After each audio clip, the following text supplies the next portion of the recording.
Habari ya mwaka mpya, wale ambao wanatutazama, na niko hapa na ndugu yangu Migoda. Migoda, habari ya mwaka mpya? Asante sana kakangu, habari ya mwaka mpya kwako. Naweza sema tu mimi nashukuru Mola. Mwaka mpya imekuwa ni mpya. Sasa tunatarajia tu ibaki tu hivi. Na unajua kila wakati tukiingia katika mwaka mpya, kila mtu anasema, anaandika chini yale vitu ambazo anataka ku make sure kwamba ameachieve kwa mwaka mpya.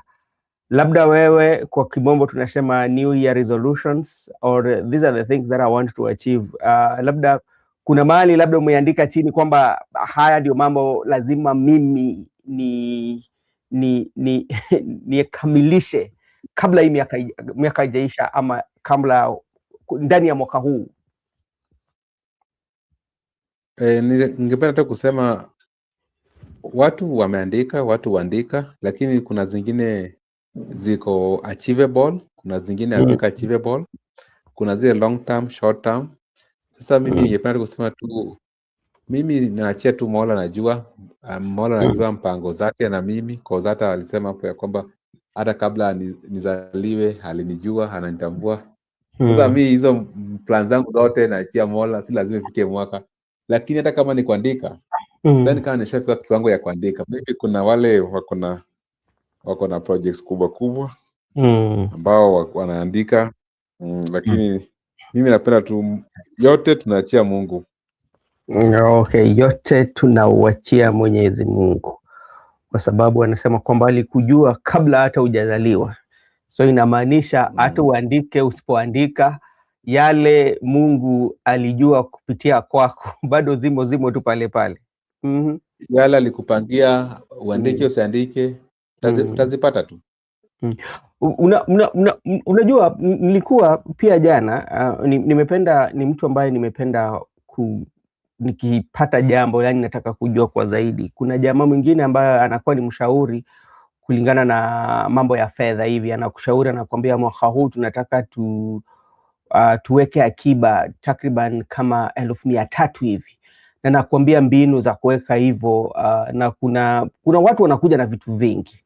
Labda unadhani ni vizuri labda we kama binadamu usikie, ujaribu maneno ya hawa watu, ama we uende tu na mfumo yako ambao labda Mungu amekubariki kuweka fedha yani ya akiba?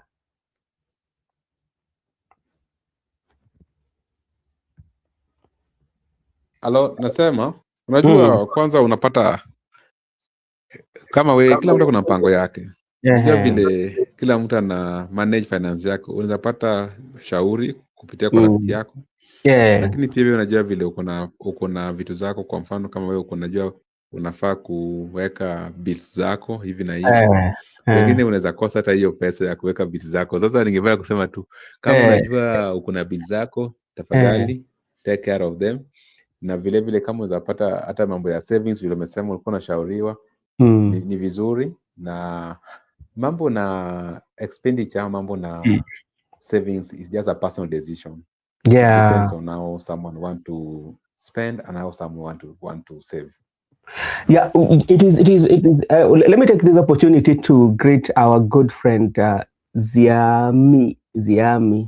I mean, we Kenyans love Rigathi Gachagua. Thank you so much for your time, and happy New Year. I hope wherever you are okay. Just let us know how your New Year started.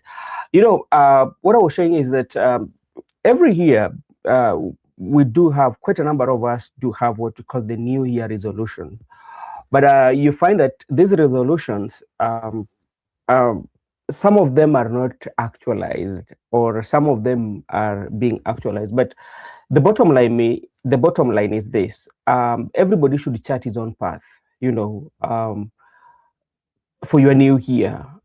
Like I told you, I was watching this financial advice on YouTube, especially from a guy from Kenya. He was telling them how he wants people to save almost like 350,000 by the end of the year, which is achievable to some people, which is also not achievable to some people. And if that one is not achievable to you, it doesn't mean that you personally, you've kind of like failed on the way. So as you make your resolution for the new year or resolution for this year, you should make them in a way that befits you. Don't make them that because so and so has made theirs. Also, you can make them that you can achieve them by yourself. So that is a good thing with the new year. Yep. So that is also something that is there. I can see good year. Thank you so much for joining, and I can see our good friend I say Happy New Year, Brother Ben. I hope all of you who are here, you are good, and that is what we want to know. Yes, amesema you've been heard loud and clear. Miguda, kuna mambo mengi unajua, there's so much that is going on in the political field, and especially I know we've taken so much discussing about what is taking place in ODM, because that is what is in the public domain. And remember yesterday when the ODM party leader Oburu was addressing the nation, or towards the new eve. Yeah. First of all, he addressed the nation in vernacular, that is in the Luo language. Then he did one in English, and in his address for the nation, he declared his presidential bid for 2027. And in his communication, he said that due to the fact that he is ODM party leader, the constitution gives him a direct ticket to vie for the presidency, and is cautioning those who think that they want to run for presidency, they should forget. And let me just bring it to you. Oburu Oginga Odinga claims automatic ODM presidential candidate. That is yesterday. Siaya Senator Oburu Odinga, who took over ODM leadership from his brother earlier 2025, stated in December 31st video that party's constitution makes him the automatic flag bearer for 2027 if they go solo. That is one. He also urged unity amid government cooperation under President Ruto, while dismissing merger rumors and internal critics like Edwin Sifuna. Supporters like Junet Muhammad backed him against hijacking attempts. But online voices questioned his age, nearing 80, and called for proper primaries under Kenyan law. The party plans to decide its path by late 2026, testing its post-Raila stability. That is Oburu Odinga. So maybe to begin with you, Mr. Miguda, what is your take on the pronouncement of Oburu Odinga as the flag bearer for 2027 ODM, and also as an automatic, the constitutional of the party give him that automatic flag bearer? What do you think about that? Okay, thank you, bro. You have just reminded me of what we learned sometimes back in commercial law. Yeah, that is what we call uberima fide. I think that is Latin maxim, which translates to utmost good faith. That in the sale of good, if you are a seller and a buyer, you must disclose all material facts of the property in goods before I purchase from you. What Oburu is doing, Oburu is not acting in good faith, because he has declared to be the presidential candidate.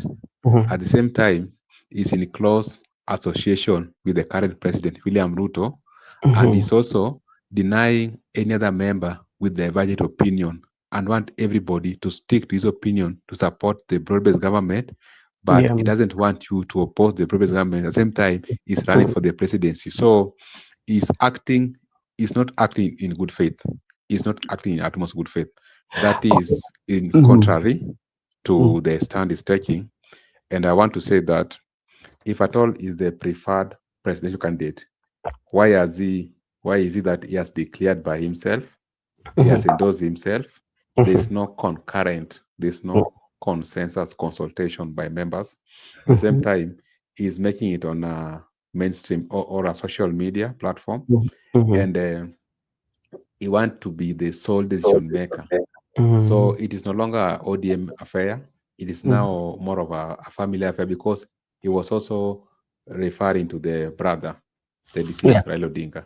So it's like, it is our family affair, it's our party, and when my brother is gone, I'm the flag bearer, I'm the presidential candidate, and I can decide to work with Ruto without your permission, and anyone who is contrary to my opinion, we are going to push out of the party. So I can say he has made a decision, but there are no material facts which has been laid out, and he has also not disclosed to the members of the public why he decided to do so. All right, thank you so much, Mr. Miguda. And this is what Caleb Amisi says. Caleb Amisi, I quote him, ODM leaders must avoid this tendency of chest thumping all factions therein, whether the Uhuru wing or the Ruto wing. This is not how Baba would do it. A small divergent views, they want to chase members away, calling each other names. So we will vote for you as ODM candidate. Baba must be turning himself in the grave in dismay. Kenya needs renaissance. That is what is being said here by Caleb Messi. Somebody also here says, every time you open your mouth, Azimio and ODM supporters understand why they lost those many elections. How the likes of you manipulated Raila for a long time, no one will ever understand. I think this one is responding to he's responding to Caleb Amisi. So that is what is happening. Allow me to respond to the two people before we proceed. Okay. First, Caleb Amisi is a coward, because Caleb Amisi is sitting on the fence. He's not bold enough to come and identify himself with either camps. Now he wants to believe that he's the only person remaining without a camp. But right now, we understand ODM is divided into the middle. Let him either join Uhuru or Ruto. He cannot sit on the fence for this quite long. The second comment, I just want to proceed by saying, it is true, because people like Oburu were the close advisors for Raila and confident, but most people were only interested, most of the inner circle for Raila Odinga, they were interested on their position. Once they have been sorted out of the certificates, they do not care whether Raila will become the president or not. So I want to agree with the second person who has commented that it is true. The people manipulated Baba for quite a long time, and they were only interested in their position, not Baba's position. That's why they never assisted Baba. Actually, they were never foot soldiers. They were just people who were there by chance so that they can get certificates for their own position, but they will not fight for the whole. Because right now, what is at stake is the people's decision. They cannot assist people to fight for the reforms. They are only interested for appointments and positions in the Ruto's government. So it's clear that they never had people's heart, and that has been manifested by the demise of Raila Odinga. Okay, thank you so much. As I welcome Joseph, presidential campaign needs a lot of money, which Oburu lacks. Second, he is not popular like his late brother. Third, his age bit too old. That is the Festus. That is true. Inataka pesa na tujui kama ataweza. Joseph, how are you doing, sir, my brother? Hello, Mr. Jeff. Happy New Year. Happy Noria. Yes. Happy Noria. Tuko hapa sema. Kwenyu ni ndio mnarukisha Happy Noria ama mlirukisha kitambo? We are already new here. Happy New Year, Miguda.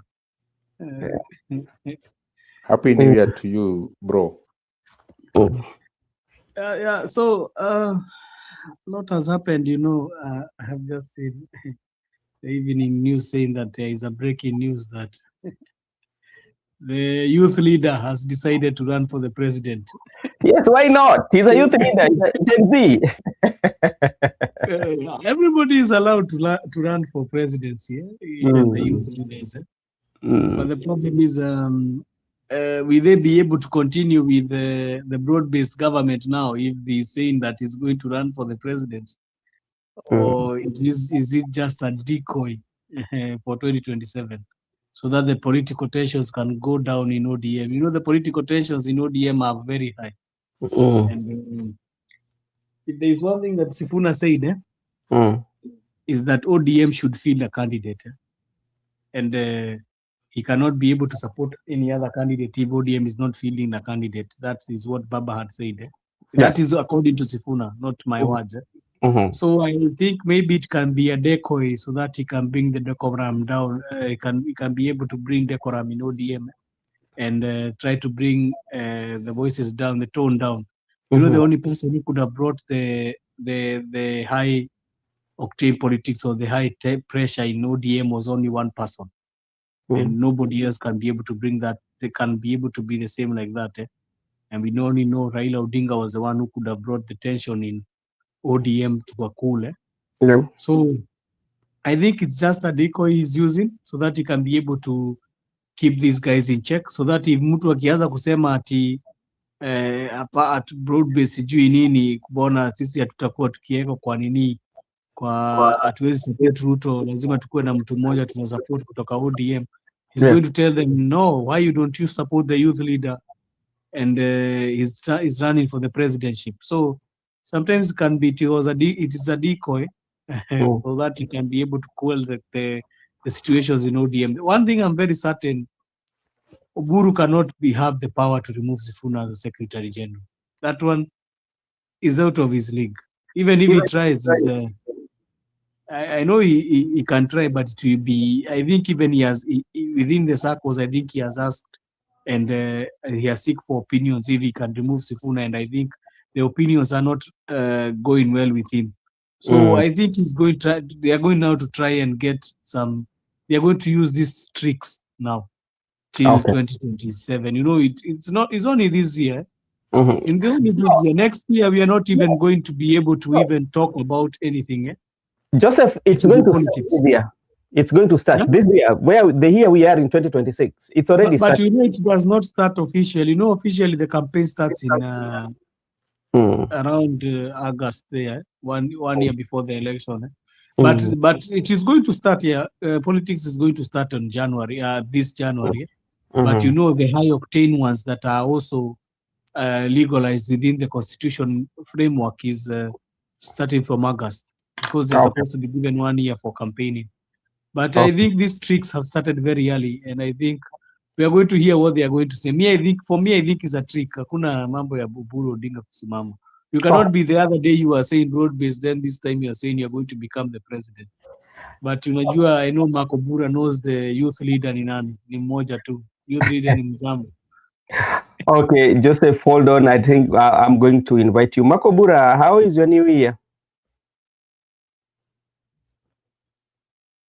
Good evening. Yeah. Kindly confirm if I'm clear enough. You are. Okay, thank you so much.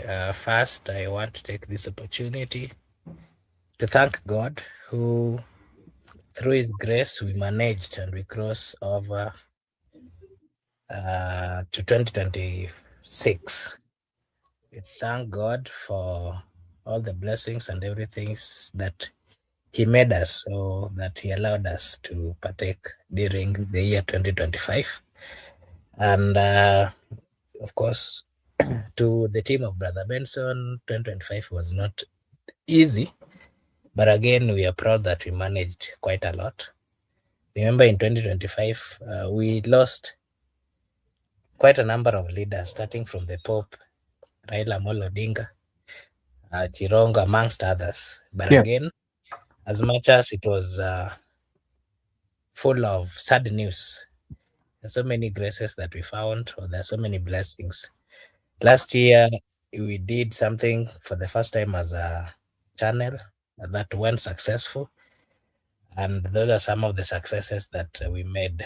But again, in the same 2025, our good friend Joseph joined, which is also last to us. And we say a big thank you to Joseph.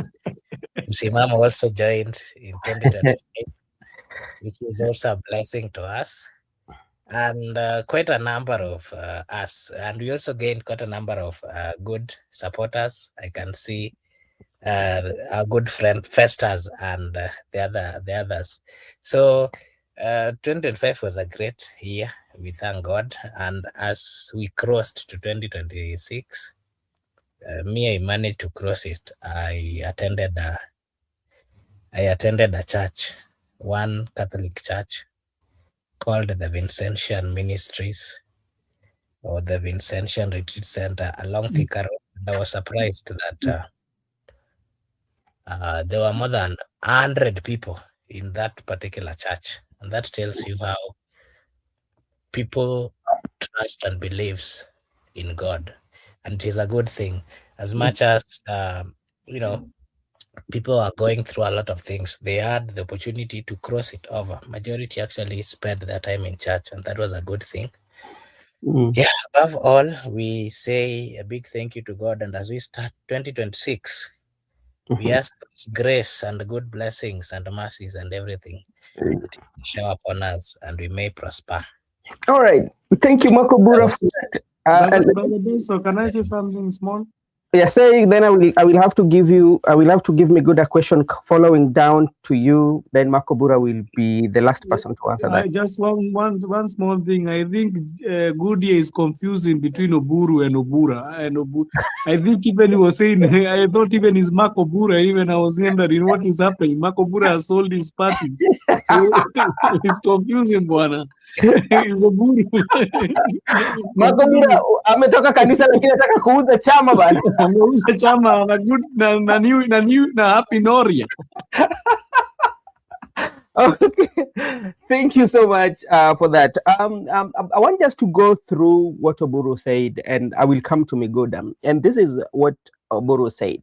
The presidential candidate for ODM in 2027. Any other person who wants to vie for presidential election on ODM should look for another party. What does it mean? Does it mean that now the ODM does not have a space, especially to endorse any other presidential candidate? But if you feel you wanted to run for a president under the ODM ticket, but since Oburu Odinga is there, you should look for another party. In other words, if even Sifuna himself, or if even Winnie, Babu Owino are interested to run for presidency, then ODM is not a party to run in that ticket because Oburu Odinga is automatically the presidential candidate. And this is going against what we've always seen or we've always known about the presidential candidates, where when the ODM want to run for presidential candidate, Baba was campaigning, I'm going to run until he's being endorsed by the delegates. What about this one? So what is so different between the Raila era and Oburu era, Migoda? First, I want to say that to me, it is more of a coup, whereby Oburu have done a coup to the Brothers Party and the Friends. They have used Oburu to, actually they are manipulating Oburu to take over from ODM, because like any other political party, you understand ODM as a structure, and what has made it more popular and more strong, the structure, leadership structure and the delegate. From time memorial, even the time when ODM was concepted, at the conception of ODM, you find that when we went to Kasarani, the people were undecided to be the flag bearer. The people were undecided who to be the flag bearer. Then by that time, Mvita, Member of Parliament, Najib Balala, step aside and support Raila. So Raila was endorsed by the delegates. It is the delegates who endorsed Raila, the Pentagon team. The Captain Raila was endorsed by the delegates. It has been a tradition in the party that you cannot go for the presidential flag bearer. You are dictated, because remember in 2007, Ruto was interested, Najib was interested, Nyaga was interested, Raila was interested, and Mudavadi was interested. So it forced them to sit down and decide. Actually, if it were not for Balala to step aside and endorse Odinga, because there were 5 people, I think now amongst them, Raila, everybody voted for himself. So Raila had to get 2 votes. That's for Balala, and also in the presence of the delegates. And it's Balala who actually proposed Raila that actually have step aside. And the delegates confirmed. So it has been a norm in the party.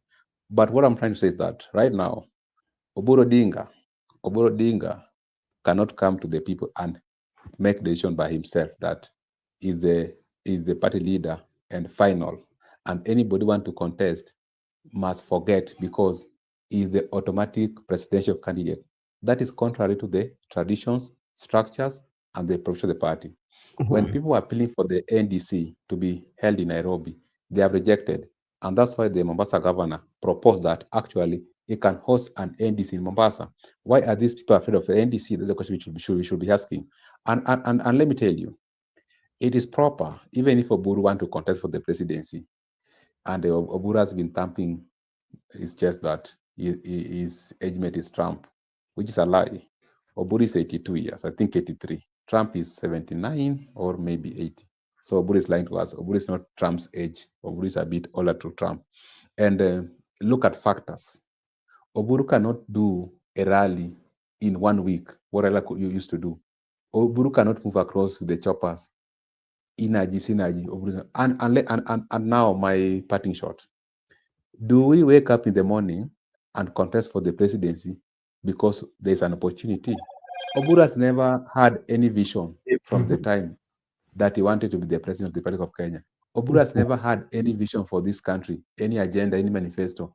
He has never had even sat down and decided to calculate the GDP of this country, how we want to bring this economy back. He has never imagined those things. So because of a sudden death of brother Raila Odinga, now everybody wants to become the president. That's a lie.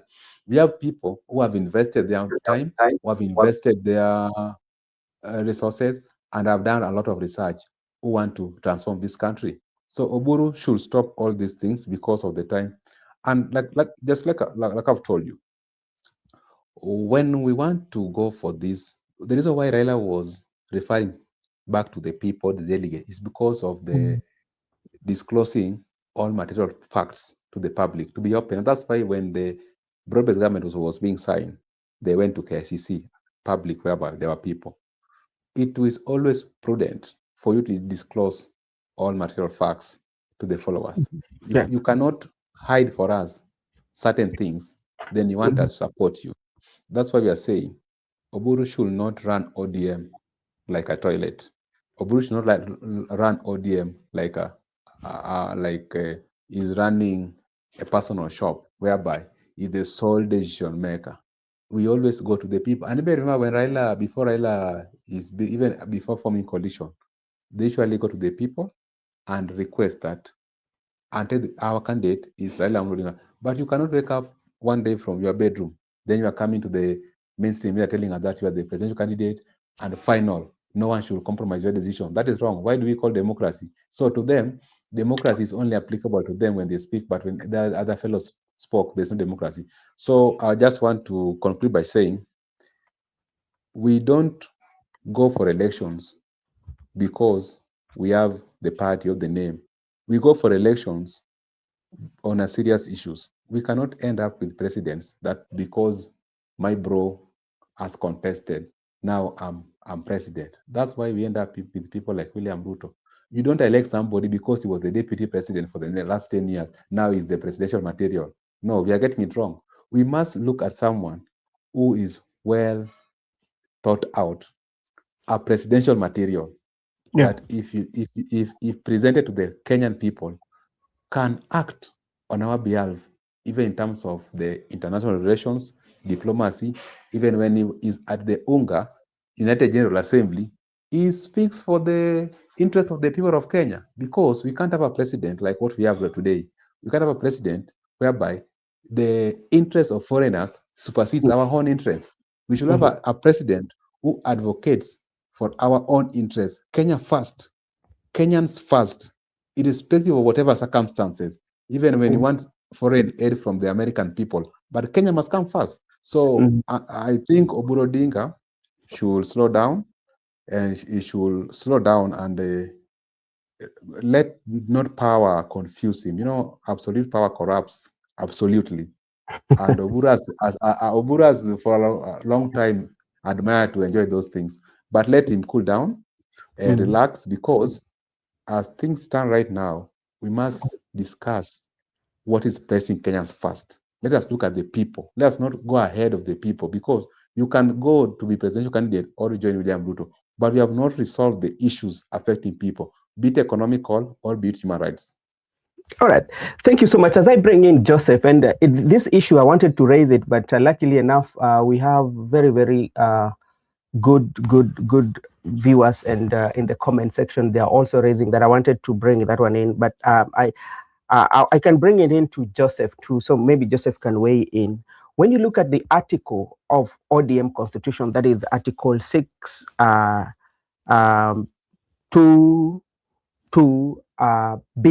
it says that in the event the party leader is unable to discharge of his or her duties by a reason of physical or mental infirmity, death, resignation, or where she ceases to be a party member of parliament, a special session of the National Delegates Conference shall be convened to elect a new party leader.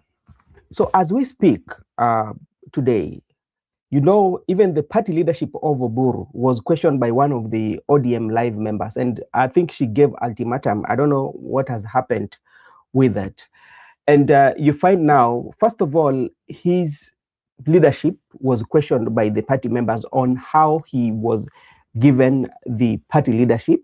Then secondly, again now, Mr. Joseph is giving finality that if you think, or if you have any ambition of running for presidency in ODM ticket, then you should find it out of the party or go and form your party and run with that. And we know all these political parties, we know that they're usually personalized. But even UDA, I can remember when President William Ruto was running for presidency, especially to be a flag bearer of UDA. He went through the same. I think there was a lady, if not a lady, or somebody was competing with President William Ruto to be the flag bearer of the UDA. And now the pronouncement that has been made by Oburu to you, Joseph, what comes to your mind, especially with the history that ODM has, and what Oburu now is saying? Thank you, Brother Benson. And I think the people in the comment section, they are well versed with knowledge, and they articulating the issues well, as we are doing it here as a panelist. But I will start it off with, what is ODM? The initials: O mean orange, D means democratic, and M means movement. So we have a D, which means democratic. So how will a party leader come and just say that he's going to become the president, is going to become the candidate of the presidency under the ODM party, and he has not consulted the live members who are ODM live members? That means he's taking the party in dictatorial manner. And you know, one thing that is separating the people are angry with Oburu is one thing. The most loved person, you know, I've seen a comment there saying that Raila Odinga, people loved Raila Odinga more than even ODM. And the person of Raila Odinga, you could see him, even before he made decisions, he went all over the country and corrected the opinions of people.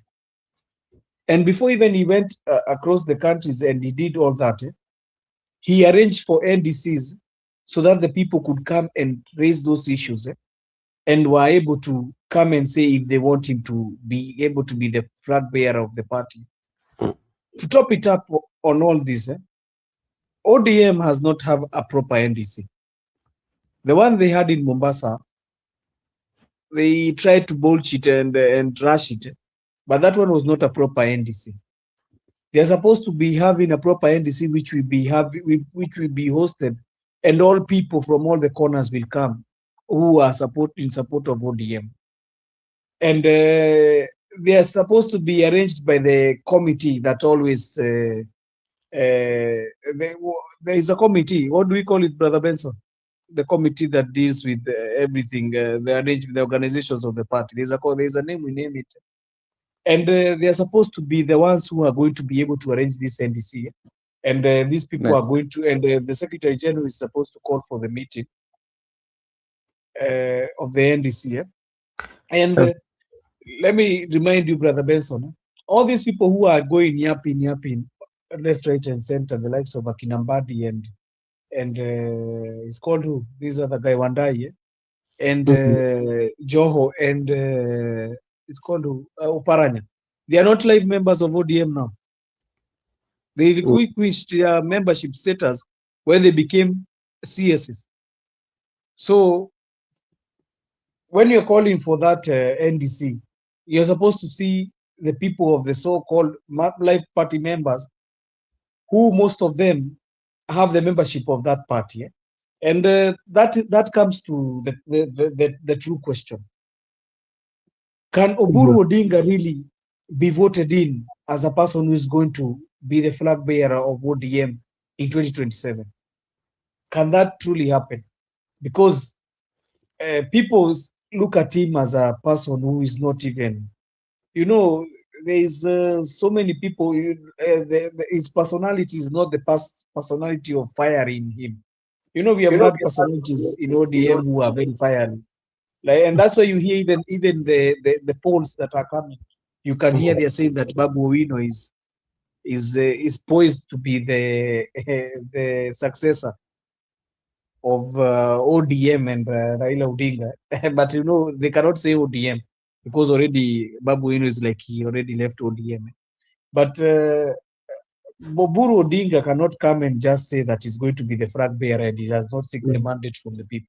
That one is becoming dictatorial, and it is showing the tendencies that he has started to do when he's a party leader. You cannot come as a party leader and start enforcing your power upon the people, your tentacles. And the person who was before you was a very democratic man. Your brother even, he's your brother. He was a very democratic man, and he could seek. One thing I liked about Raila Odinga, he was very democratic in his ways. Even when you could say something, he could let you uongee kwanza. You saw even his ways. Kwambia wewe ongea kwanza, tusikie vile utasema, na yeye mwingine aongee, tusikie vile atasema. And I think that's what made him as a statesman, because he would listen first. He would listen and hear, and listen to the other party and hear. Even when most of the time his election was stolen, he could listen and think about the country first and put the country first. But the problem is, the person he was dealing with, he has been dealing with people who are very, ni watu wakora sana. Like even the one we have right now, ni wakora sana. So he has been finding himself in a quagmire. He cannot be able to remove himself.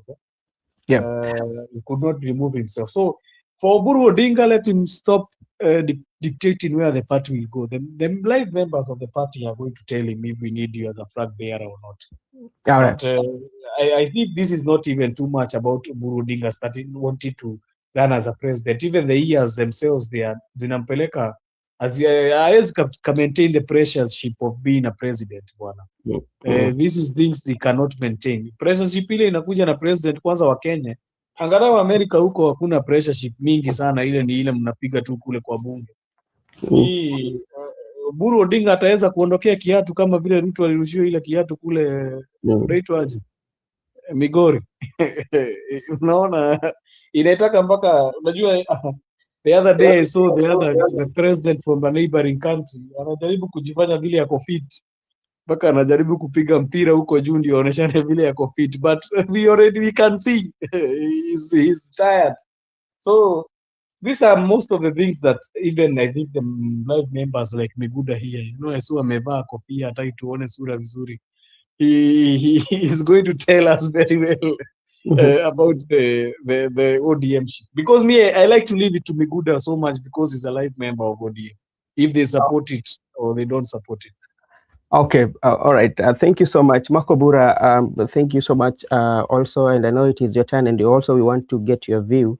I was just reading the article of ODM, that is the constitution I have here, Article 2, Article 6, 2, Then this is 1A, that 2.2 says that all national officials other than the Secretary for the Parliamentary Affairs, Secretary for Women Affairs, Secretary for Youth Affairs, and the Executive Director shall be elected by the National Delegates Conference, subject to Article 2.2A. All nationals shall hold office for a term of 5 years. So all the officials in the ODM, they will hold office for a term of 5 years.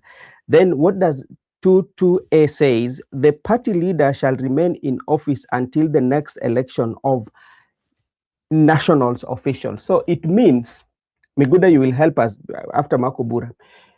If the party leader will hold the office until the next national officials, which means after 5 years, even the party leader should be voted in, because like when you look at the article and the constitution of ODM,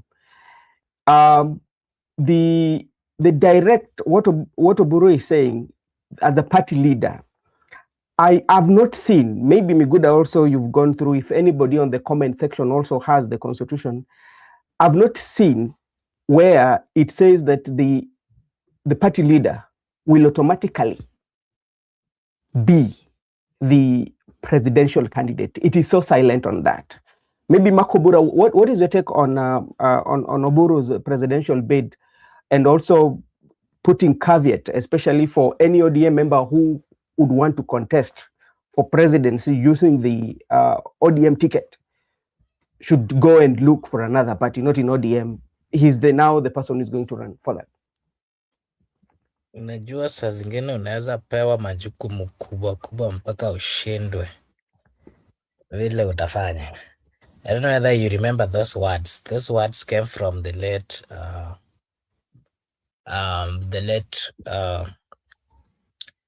Mapambano, the former senator of Homa Bay. Mm-hmm. Yeah, so there's a time he made some remarks that there are times that you can be given some high responsibilities mpaka uchanganyikiwe, ushindwe mambo inaendelea namna gani. I think that is the problem or the challenge that Dr. Buru is facing. But I wanted to say this, ODM has always thrived and has always talked or even lectured people or other political parties. And they've always bragged of the democracy within it. I can tell you that ODM was Raila Amolo Odinga. Raila Amolo Odinga was ODM. Now that Raila Amolo Odinga is not there, all this, sometimes it is God who gives people some graces or talents. And you'll find that if God gives you a talent, the talent that you have would be different with the talent that I have. And that is one thing that we've always noted, that Raila Amolo Odinga was given a gift or a talent, a political talent by God himself. And that talent, there's nobody who has that talent within ODM. And that is why you're seeing a lot of confusion. There's nobody who can make the hard decisions that were made by Raila Amolo Odinga. There's nobody who can unite leaders coming from different regions the way Raila Amolo Odinga did unite them. There's no leader in ODM that can soberly listen to others, especially those having different views, and still make them or accommodate them within that particular party. That is why you're seeing there is fighting left, right, and center. And the likes of Osotsi, the likes of Sifuna, and the likes of Orenga can tell you for a fact. Even the party leader himself, the current party leader himself, if you heard what he was saying, you can simply say that they already marked people. And what does that tell you? There is no democracy going forward that you will witness in ODM. And again, there is no acceptance, or there's no room for any politician to just give their views independently. There is no room to have a different view That is the problem that is currently in the ODM party. And Buru Odinga has realized that it is not going to be easy for him to survive politically, and it is not going to be easy for him to maintain the political standards that Raila Amolo Odinga used to have. And he has also seen that there is a coup within the party. Not, I wouldn't really call it a coup. You know, in every generation, there's always new people, new fresh blood, fresh ideas. And of course, depending on the environment or the political environment, that would also dictate a lot. And that is what is happening currently in ODM. The supporters of ODM still has the mentality of a leader who is more of an activist, a leader who is vocal. That is who Raila used to be. And the likes of Sifuna are partly have taken over. The likes of Babu Owino have partly taken over. The likes of James Orengo has always been. And actually, James Orengo is even worse than Raila when it comes to activism. And from what we've always understood is that most of the time, James Orengo would make quite tough decisions, and it is Raila who would cool him down, especially when it comes to matters of fighting for the human rights. And remember that now Raila is not there. James Orengo will continue with this mentality and is now finding these young thugs, the likes of Sosotsi, the likes of Babu, the likes of Sifuna, who have the same mentality. And that is why there is that association within that section of politicians. I can also say that Dr. Buru has seen this as a threat. And he understands that he cannot continue with the politics of activism because of the deal that they currently have, that is in the broad-based. The broad-based arrangement cannot allow an activism kind of politics to thrive, because this broad-based is a government that is, of course, being run by William Samoei Ruto. And you know who William Samoei Ruto is. William Samoei Ruto, the president, wants to retain his seat in 2027. He is fighting to retain his seat. He does not want anybody who is going to come up with an activism kind of politics. He does not want anybody who is going to criticize him. Makiu, on the other side, or the likes of Orengo and Sifuna and those other people still have the fresh blood of activism. And so Dr. Buru Oginga has seen that he's not going to survive and he cannot unite the party. So what is currently happening is that he's using the little energy that he still has to make brutal decisions, which, in his mind is saying, come and buy, kaende. And I can tell you, it is not going to be good, or it is not going to help ODM. It is simply going to make it worse and divide the party, as the people of Kenya are seeing. If you heard the tone that Dr. Buru was speaking with and the kind of comments that he was making, if Raila Amolo Odinga was still alive and would listen to what Dr. Buru was saying, is like the democracy bit. He never even encompassed, or he never included the democracy bit that they've always bragged of in his conversation. And in his speaking, or in his address, he was more of Museveni. If you've ever heard what Museveni is saying, the president of Uganda, he will make pronouncement because he knows he's the president and you can do nothing. That is what Dr. Buri is saying. And I can say here that Kenya has moved quite a lot of miles ahead. And the party that Dr. Buru is trying to make political decisions which are not really good for this party is going to hurt the party, because the party was grounded on a democratic view. It was grounded in, giving people a view to give their views. If you come say that you are the automatic presidential, okay, I've not really read, but I'll confirm. I've not really read the constitution of ODM, and I'm not so sure if that is what it has, that if the party leader is the automatic. Makobura. Is the automatic presidential candidate. But what really surprises me is the many times I heard Raila Amolo Odinga spoke sometimes back, he was very open and he would say that this thing is not automatic. It is not like an automatic thing for him. It is something that you fight for, and you are given the same environment to fight for it. If you are given the opportunity to continue, it is well and good. I don't understand how today we are told that it is automatic and that if you want to vie, you can look for another political party. Yes. Really, is that somebody who is uniting people? Is that somebody who is throwing people or sending people away? All right. Okay, thank you so much. And let me take this opportunity also to thank Sunni Benjamin Enze from Facebook. Thank you so much for watching us. And Austin Oragi also, thank you so much for joining us in our conversation. There's something here that, yeah, I think what our brother Abdullah asked here. What does this mean? We are supporting Ruto because we know he will still vote, and we are tired of post-election trauma. This is coming from an ODM senior member. And those are what we call the political emotions.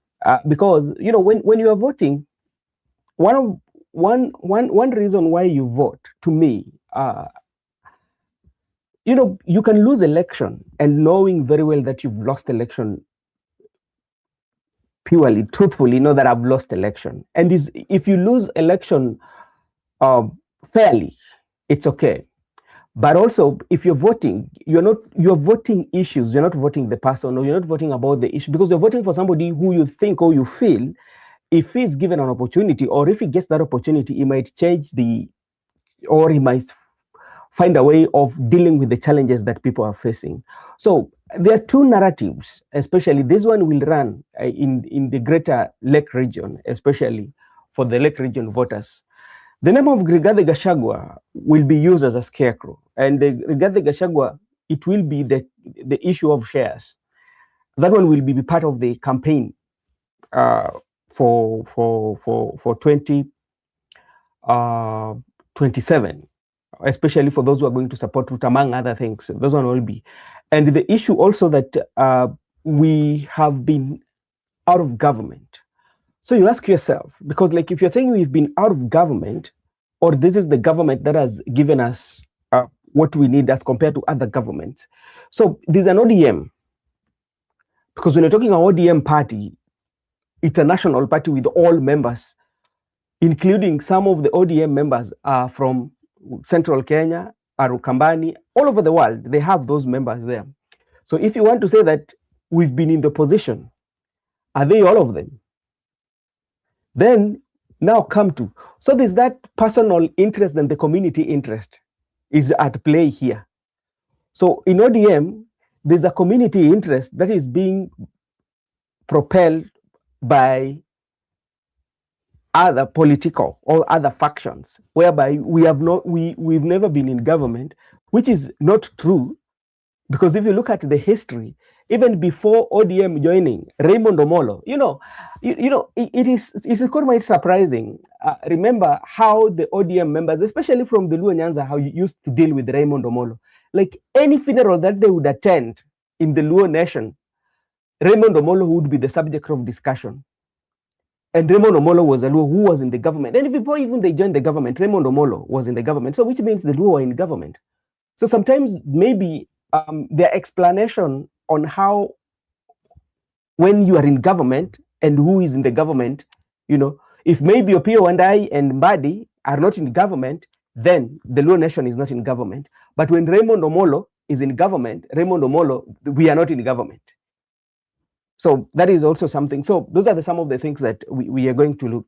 But Miguda, I'll come to you, to Joseph, because Makubura has talked. When you look at what is happening with the statement that is made of Oburu, does it mean that ODM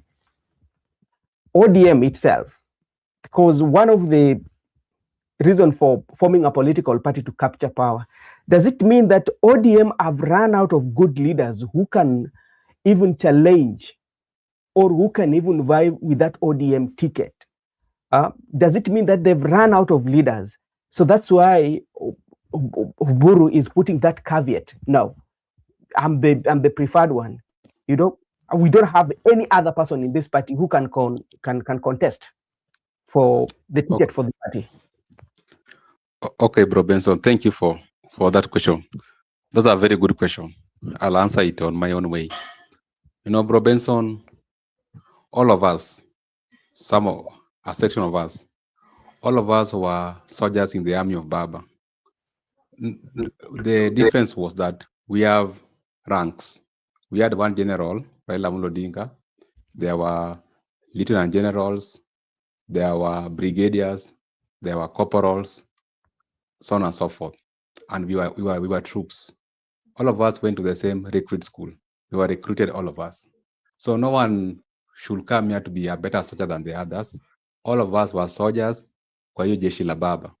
So after we have buried our general, the war must continue. We are not going to suspend our arsenals because the general is dead. What am I trying to say? We can only change the combat and the boots. If we have the black boots and the old combats, we can have new combats and the new design boots. So we can leave them for them that ODM. ODM was just a jersey. Every season, for some of us who like football, we can come back with different jerseys. But the team is Man U, the team is Arsenal, Liverpool, Tottenham. But you can change jersey. So if that jersey is so lucrative for them, we can leave for them that jersey. We acquire a new jersey. But the people who are in the academy can play.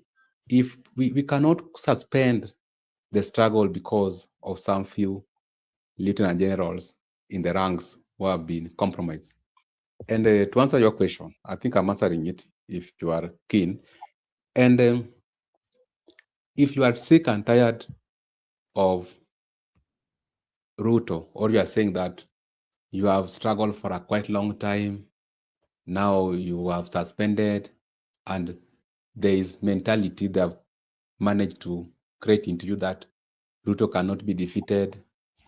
Ruto, if you oppose Ruto, Ruto will abduct you. That is mentality, let me tell you. It is possible. If you are tired of struggling, keep off. Do not block for the young thugs who want to take over from this current regime. And if you have been struggling for a quite long time, actually, they have been hiding behind Baba. We know the real general who has been leading from front. The other soldiers have been hiding. There are real soldiers on the ground. There are troops who are ready to take over. People like Sifuna are ready to take over. People like Babu are ready to take over. So if you are tired of elections, malpractices, now you fear that because we see election, now let's support Ruto. So what? Let him see elections. There are mechanisms to deal with him at that level. For now, let us discuss the real issues. That there's a problem. What my brother was telling you. Sometimes unaweza patiwa jukumu kubwa mpaka ujue hata kazi yako ni gani. You are a party leader. You are not NDC. Oburu is not NDC. Oburu is a party leader. Let him keep off the roles of NDC because we are many. You know, Baba recruited a lot of us. Things can change, general can die, we can suspend the coach, but the football must continue. So politics must continue even beyond 2032. We are not going to be compromised because of the character of one opponent. Now you want to compromise everybody that, oh, William Ruto will see elections. Oh, William Ruto defeated us when he was out of the government, now he's the president. You cannot compete him. That is mentality they are creating for you. So what I'm saying, I'm just saying, Oburu should respect the followers, the organs, and the structure. ODM is not for one person. And if that's what they want, we can abandon the combats and the boots. We get a new one, and we get a new guns and bullets. We go for that war. This war, at one point in life, we must emerge victory. But you cannot compromise the lieutenants and brigadiers so that you can get along with the troops. The troops are there. We are many. You know, you saw what happened when Baba was being brought from India at JKIA. Those are the real soldiers, foot soldiers. Leave alone those people we are seeing on the CGCS, whatever. The people were with Baba. The people loved Baba. The people never loved these people. In fact, people never loved ODM. Why not for Baba? People could have not been voted for those ODM people. They wanted to escort Baba with all his lieutenants to the war. But now Baba is no more. no one is going to compromise the people's decision. No NDC, no ODM. That's what we are going to say. No NDC, no ODM. If they want to do it, let them go, a few of them, and do whatever they want to do. But this is not the right manner. This is not how Raila could have run ODM, because it is more of a coup by a brother and some few people manipulating him because of the age. And lastly, what happened when Democrats, politics, if you must look at it broadly. When Democrats realized that Biden was aged and Biden could not run against Trump, of course, Trump was going to be victory, because that has been predicted by the opinion poll. But how do you do? Do not subject Biden to massive campaigns. At least you substitute Biden with Kamala Harris for the prosperity of the team, because you must put fresh legs, you must put fresh players. For even if you are going to lose, you must put fresh players. You cannot bring people who have injuries, or the people who are supposed to be on the bench because of the name, because of the age. Let fresh players come and play even if you are losing. And then when Trump emerged victor, at least Democrat lost honorably. But do not subject Oburu to all these activities. It is prudent for him to retire and allow, there are many people, allow somebody else to take over. And this issue of generational change, you can try to coerce people to go your way. You are denying the generational change, but it will come automatically. When the time, when they were denying people, not that, of course, Papa died, but naturally. So you see, such things can happen. You can leave that position naturally if you have refused to leave it democratically.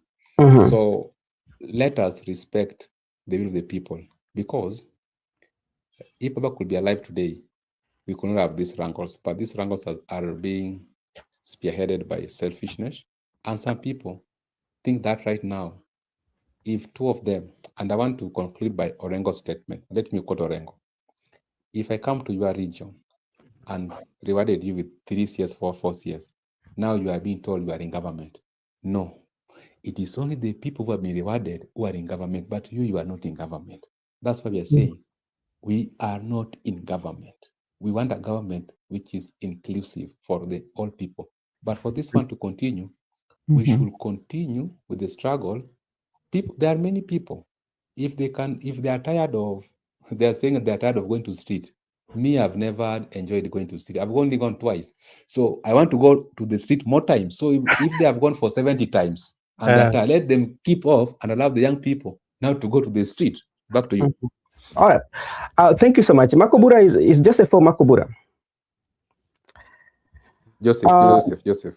Okay, Joseph, we want to expand a little bit this conversation, and I know we are still within ODM, and I want you to look at it in terms of age-wise, and you come and give a look at the picture or zoom in Africa. We have this tendency where when young people want to arise to power, you find that the old guards will always be the preferred.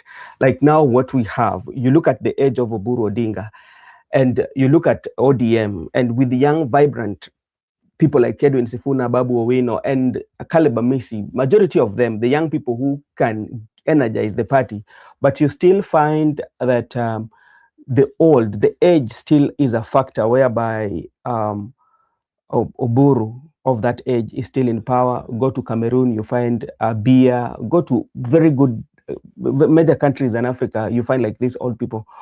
What is so wrong with us, especially in our country or in African states, whereby we feel like the old people are the people who should always be in power and make decisions on behalf of the young people? Thank you, Brother Benson, for that question. And I think to answer it off, not only in Africa, but everywhere, even in Bangladesh, you saw the person who was the president the lady Shekashina has been there for quite a while, and I don't know what happens with them in when they see young people they want to rise up to power. I think it is always they are not ready for that, because they fear the leadership of young people, because young people are people who can be able to change very fast. They are not like these old guards.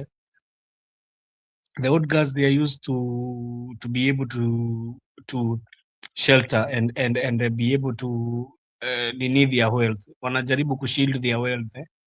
So the young people, when they come in there, they are always afraid, because even you see, not only even in ODM, the so-called even politics, you see young people are being brushed off. Like the examples of Akina Didi Nyoro, they are being brushed off even in their regions. You hear them, they are being told they are still not mature enough to be able to take the reins of power in the country. I think there's always that fear of OBM. What will they come and do? Will they come and change the status quo in the country and come and overrun the old guards who have been there? So that is the same thing that is happening to Oburu Odinga. He's afraid so much of the so-called young leaders with what they can do, because they have clearly in their mindset and what they say, you can hear that they want a change of how the things have been run in the party. And these guys, they cannot accept that, because it will mean that their status quo is already damaged and crushed. So to answer that question is, they are not just afraid because that they lose power. They are afraid even of the wealth that they have made, and they are afraid maybe some of the dealings they have been doing behind the curtains is going to come and be shed light by these young people. So they are just going to try to be like that, and they are just going to try to not let the young people be able to take the reins. You can see even what is happening in Uganda. We have a young person who wants to take the reins of power, but there is a person who has been there for, I think now, how many terms? Is he going for the 6th term? And even not in Uganda, you can see all countries, even Tanzania, that lady already her age has gone. And even Cameroon, you can see the likes of Cameroon. There is a guy who has been there. He does not even stay in the country because his health wise is not okay. He's always outside of the country, and he cannot want anything, because they are afraid that these guys, the Gen Z of these days, even they can be able to jail you and take all the wealth that you have created or you have made when you are doing the illegal dealings of the country. So I think they are also afraid of that. But mostly for ODM, they are afraid of relinquishing power to these young people, because it can really change. It can change them. And the problem is, when we have these so-called old guards, you know what they try to do? They try to bring other young people to be able to fight the young people who are in the party.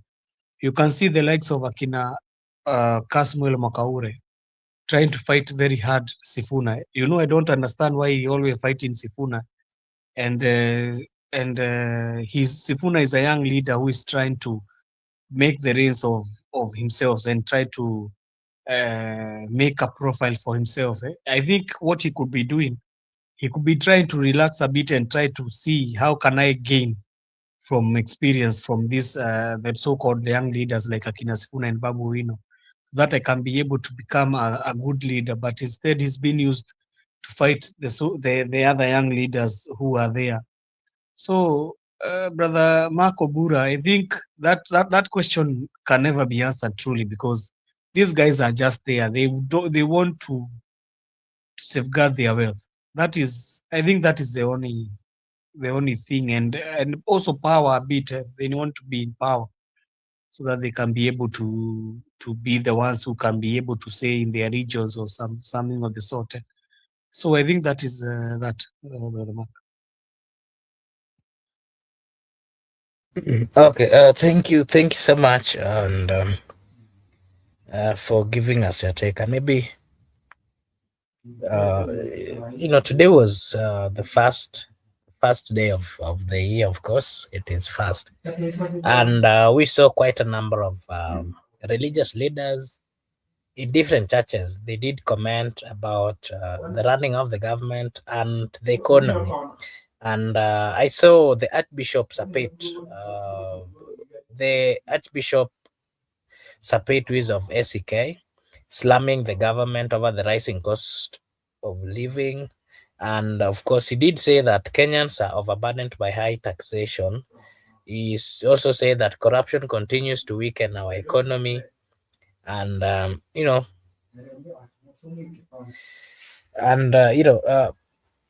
these are the leaders of the church, or the religious leaders.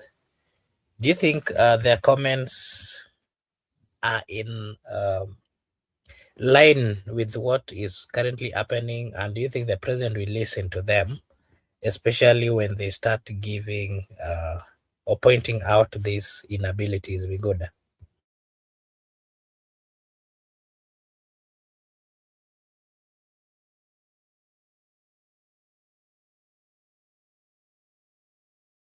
Miguda? Or Joseph, if you had my question, maybe you can go. I don't know whether Miguda is having a problem. Brother Mark, the only church I can say I be. Okay. Miguda, you can go. I haven't heard your question. Maybe Joseph can proceed. You'll ask me later. Okay. So what Brother Mark I can tell you for sure is me, the only church I believe in what they say, because I see they don't always hold politics in their midst or in their churches. It's only the Catholic Church. These other churches you have seen, they have become so much politically inclined that even you cannot see, you cannot differentiate between them and being a source of them spreading the message of the government. Because it's not long ago that we saw even churches put in a display of president, or when they were campaigning, display of Ruto in a church service in the front of the pulpit. And I was very saddened by that. But churches have become business places. It's now, we are going back to when the tables were turned. Do you remember when Jesus turned the tables and said, my father's place, you have turned it into a business market? So I think that is what is happening to this most so-called many churches like the Pentecostals one. And even I've seen so sad that my church PCA has also entered into the shenanigans of having themselves be politically inclined. Also the churches like ACK. I think the only church that has been left now standing, which can be able to put up the voice and say no to this kind of things that we are passing through this government, is only the Catholic Church, because they don't even give you a chance to be able to do your politics in the pulpit. But anytime you have seen a church that is enabling the government to be able to voice their and put their politics on the pulpit, you just know that one cannot be able to even hiyo iwezi watetea, hiyo jua tu imeshaenda. So if they are trying to put their message out, it's okay, but you cannot be coming to put a message about how the government is running and saying it's very bad, and yourself you're eating at that table. I don't trust you so much so that you can be able to talk on my behalf. So as for the church, the only church I'm going to believe in what their messaging is the Catholic Church, even though I am not a Catholic. But I think the Catholic Church is always so much pro people, and they are very articulate with their issues. They don't side with issues pertaining. First, they always fight for the people's right. So I think that is my take, Brother Mark. Okay, thank you. Miguda? Okay. I've heard the question. I just want also to remind Joseph. I agree with you, but Joseph, remember also SDA. You go and check your facts. Sorry. SDA. SDA, I forgot SDA. Sorry, Brother Mituda. SDA Yeah. has stand firm. SDA has stand. I'm talking about these Pentecostal churches, Brother Mituda. You know Okay. them. You know them. Okay. You know even what they Okay. do. You know even they display pictures of Ruto in the pulpit. I wonder. You even wonder yourself. You are living in which country?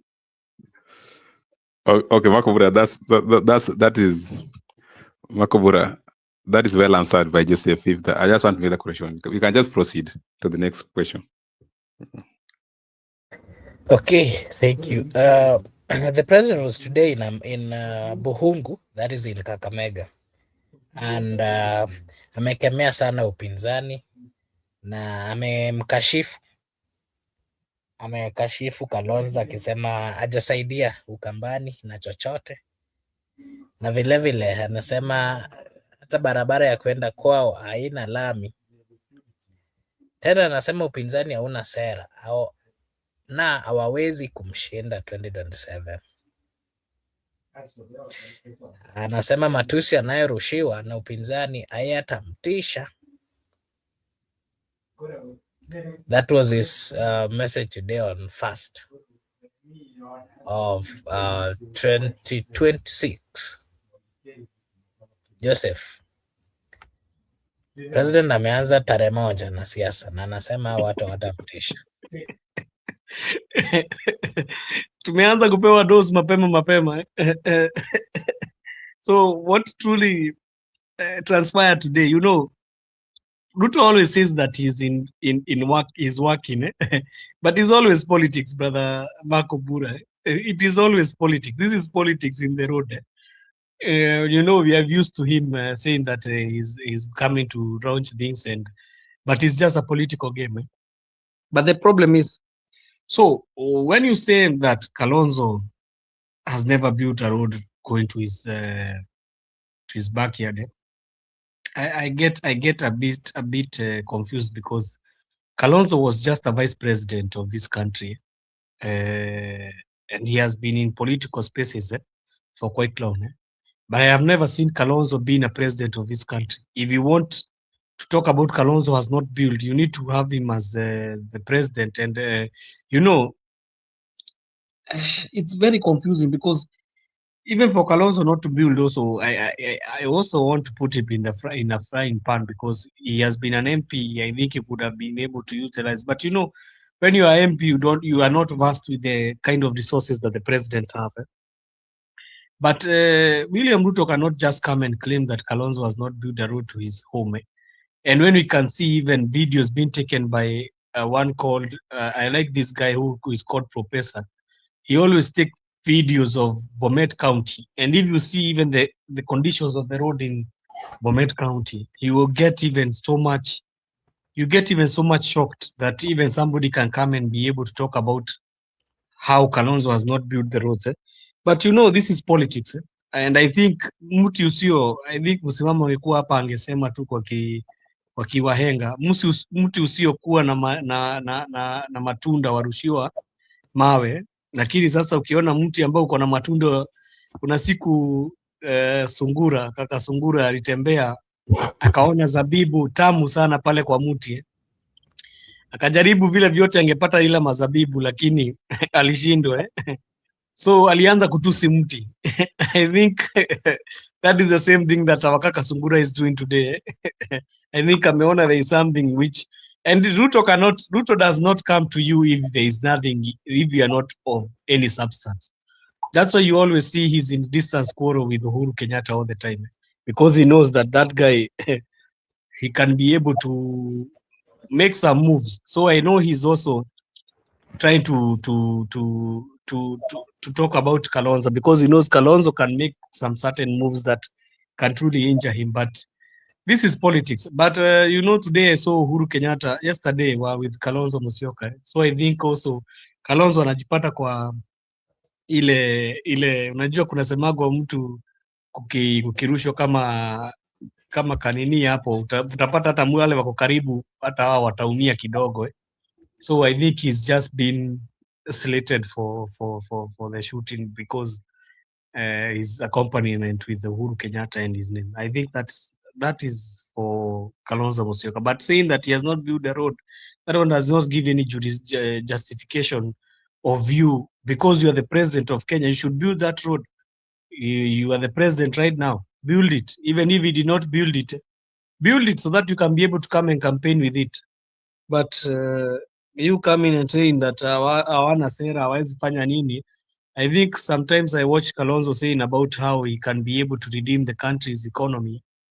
And he has some plans also. So we need to listen to all of them. Thank you, Brother Ma.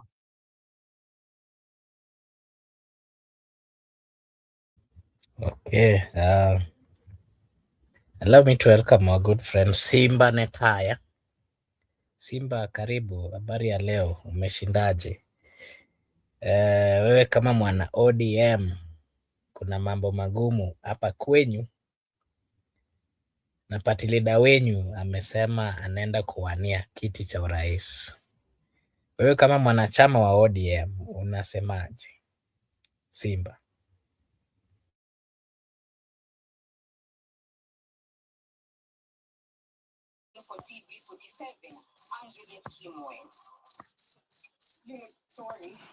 Simba, Marco Bora, unanipata? nakusikiza.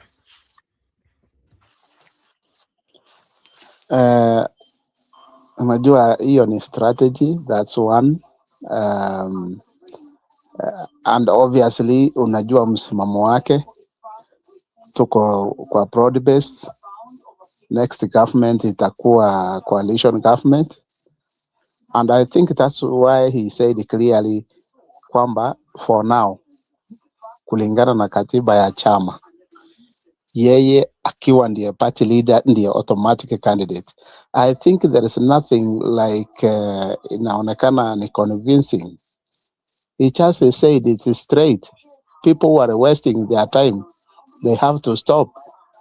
The decision of joining or forming a coalition with UDA is a done deal. In fact, that is a straightforward question. Hata sio eti anaenda kuwania urais. Nani amekwambia? Hii ni kitu yenye iko very clear, and I think in fact hata hiyo ndio kitu yenye amesema, for most people who are doubting, they have to stop it and wait for the time. Hiyo kitu nyinyi ndio mnataka kuiweka iwe kama kuna confusion. Sisi ndio tuko kwa chama na tunajua who speaks for the party. Hiyo ndio kitu yenye amemaanisha. Hawa wengine wenye wanapiga mdomo wa nyamase, he will speak for the party as mandated by the constitution.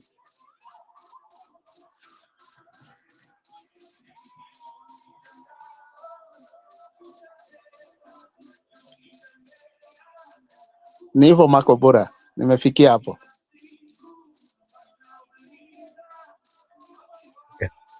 Sasa, thank you. Miguel, I'll come back to you. What is your comments on President William Ruto's take about Kalonzo Musyoka and his backyard? Miguel, unaweza tupea maoni yako on the question that Sawa. Wacha nikupatie maoni yangu. Kwanza wacha nikaribishe rafiki yetu, ndugu yetu Simba Netaya Laban Misiani. Karibu kwa show, and I wish you a happy new year and feel welcome. Makubura, based on your question, when you hear Mr. President Ruto attacking Kalonzo of late, according to me, is that's how he's preparing Kalonzo to be his opponent. You know, this is now politics. Maybe he is sure with Kalonzo. He wants him. And I think he's afraid of Matiang'i. That's why he's not engaging Matiang'i. He want to make Kalonzo appear as the opposition flag bearer, so that he can engage Kalonzo, because Matiang'i seems to be hard tackler, and Matiang'i seems to be disclosing past things like the issues to do with River Yala and many other things from his interviews. Now he want to prepare Kalonzo as his opponent. He want to make Kalonzo to be visible, and he want Kalonzo to respond to him. You know, like I've told you, he's cunning. If you're not able to see through, that's your problem. So he want to make Kalonzo visible. He has analyzed his opponent, Kalonzo, very well, and he has understands his weaknesses, his strengths. Right now, he's focusing on his weaknesses, but forgo his strength. So he wants Kalonzo to engage him. That's why he's even characterizing personality of Kalonzo that at the Sura, because Kalonzo is more handsome compared to him. That's why I say Sura, kutengeneza nywele, such things you get. So that is politics. This is now politics. Leave alone the issue. This is now mere politics, whereby you analyze your opponent very well, you focus on his weaknesses, you forgo his strength, then also you make your opponent visible. And so you ensure that you engage him. You attack him, he responds, then you attack him, you continue like that. But there are some things that are pending. So you make the public to engage in your exchange. So you want to make it look like Kalonzo is the flag bearer. But I think he need confrontation with Matiang'i or other people. He has even forgo Gachagua. So that is just preparing Kalonzo as his future opponent politically, but that should not be the case. So according to him, he's very sure with Kalonzo, and he want to engage Kalonzo. So that's why I want to teach us politics. You understand? He has been in this game for quite a while. Remember, even after when Raila and Uhuru had a handshake, that is 2017. Immediately, Ruto started campaigning, but he was focusing on Raila Odinga. Mganga, mtu wa kitendawili, mchawi. So he was preparing Raila as his opponent. And there was a time when Murkomen said, we know who our opponent is. We know whom we are voting for. Raila Odinga, not Uhuru Kenyatta. Raila Odinga also, as a cunning politician, tried to hide behind Uhuru. He was putting Uhuru into face.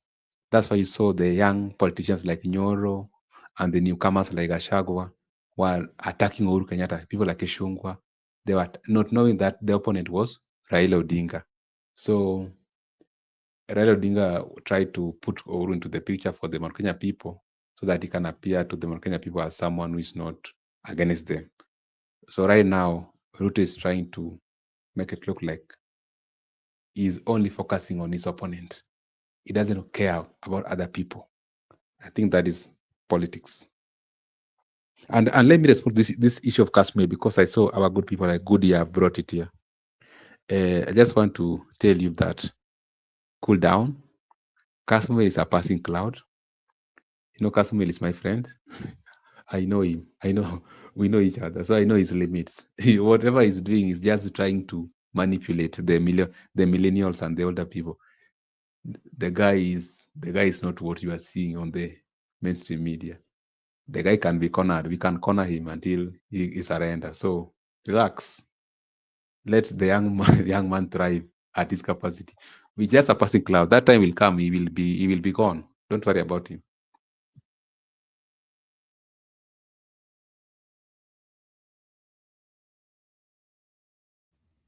Sasa, now off to politics.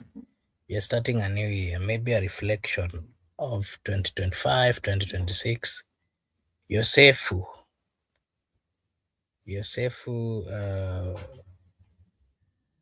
bwana ya Bikira Maria, 2025 yako imekuaje? And what are the nice good things that you are hoping? Marco Bure, can you repeat a bit? Sorry. Haunisikizi? Oh, sorry. I was getting a phone call. That's why I was not here. Okay. Nasema wewe kama the husband of Bikira Maria, na wewe kama the father of Christ, 2025 yako imekuwa vipi, and what are the positive things that we should expect tukiingia huko 2026, and what are the challenges you faced, maybe if you can share with us, and what should we focus on you being a Kenyan who understands the roots and everything of the Republic of Kenya?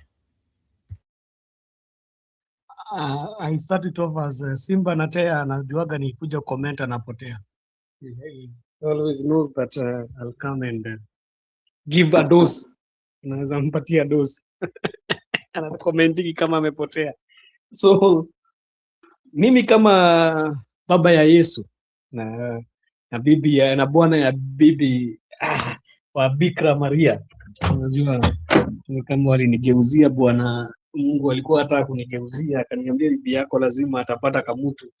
Kashindwa, kwani kamutu kamekuja aje na sijafanya ile mambo sasa. So nafaa kupewa zawadi kwa sababu I raised the boy and he became a good touch to the world. So ninafaa nikuwe nikipatiwa mazawadi kutoka kila kona za hii dunia. So my 2025 has been quite, let me say, it has been challenging. I see Laban is back here. It has been quite challenging, and it has been a challenging year. Well, there was sometimes it had ups and downs. Sometimes there was lows and sometimes there was highs. But I cannot complain because God has been with me. He has seen me all through my struggles and also my happy moments. So as we enter this new year, I'm looking forward to a year where I'm going to be able to focus on the things that I've set up in my mind. Because I had said this year is a year for focus. This is a year that I'm supposed to focus on the things that are most important to my growth. So last year was a good and also a sour year, but unajua as men we need to pick up our boots and start to need to grind, even though the situation is not is as hard as it seems. Lakini nimekuwa tu na mwaka ilikuwa fair. So this year I'm hoping that the Lord is going to be with me and fight all these mountains that are before me. But coming back to what Simba Natea said here, even sometimes I confuse with Simba Natembea because I see like he's going to come to our team very soon. He had said about how they are playing their politics. But Simba might think that they are very clever. They don't. They think that they think they are the ones who knows that it is a game. A game is being played. We already know the game that is being played by Oburu Odinga, and it is a game to be able to weaken the young leaders in ODM, the likes of Akina Babu Wino and Sifuna, so that they cannot be able to have a say in that party. But that we don't call it democracy. That we call dictatorship. If he is very certain that the people are very like him so much, he's supposed to call for the NDC so that the people will be able to vote for him. Truly, a true NDC of the party, so that he can be able to be voted in as the flag bearer of the party of ODM. If these are not games, because we know these are games being played by William Ruto. We know him from William Ruto is a person who is known by his gimmicks and his ways. He's a very cunning man. We know what he does under the table. So si ati ni mambo sisi Simba na Tea hatujui. Hii mambo ya Ruto tunaijua sana. Tunajua vile anachezaka michezo zake. And michezo zake zinakuja kwa nini. Joseph, kama ninaweza nikakufahamisha kwa dakika moja ndio uendelee.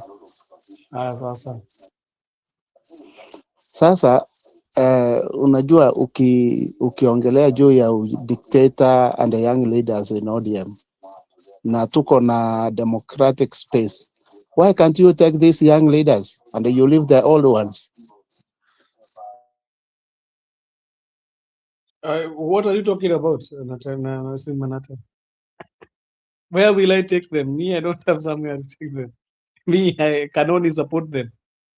The problem is people are coming to be lied to here by saying that kama mtu hayuko side ya ODM ama side ya broad based ati uko side ya Gachagua. One thing I will tell Simanatea, me I don't support Gachagua in anything. I only listen to when he fights the government, but I don't support him. I like him when he's injecting, but I can never vote him as a leader in anything that I can do. I can never. So what I do, I only listen to him, and I already have the options of what I can vote for in a leader. So when we are coming to talk here, Sifuna, and the likes of Akina Otsotsi and the like of Akina Orengo, brother Simanatea, they have given so much to ODM party than what you have given to ODM party. You cannot compare yourself to Orengo. Orengo has given himself to the party.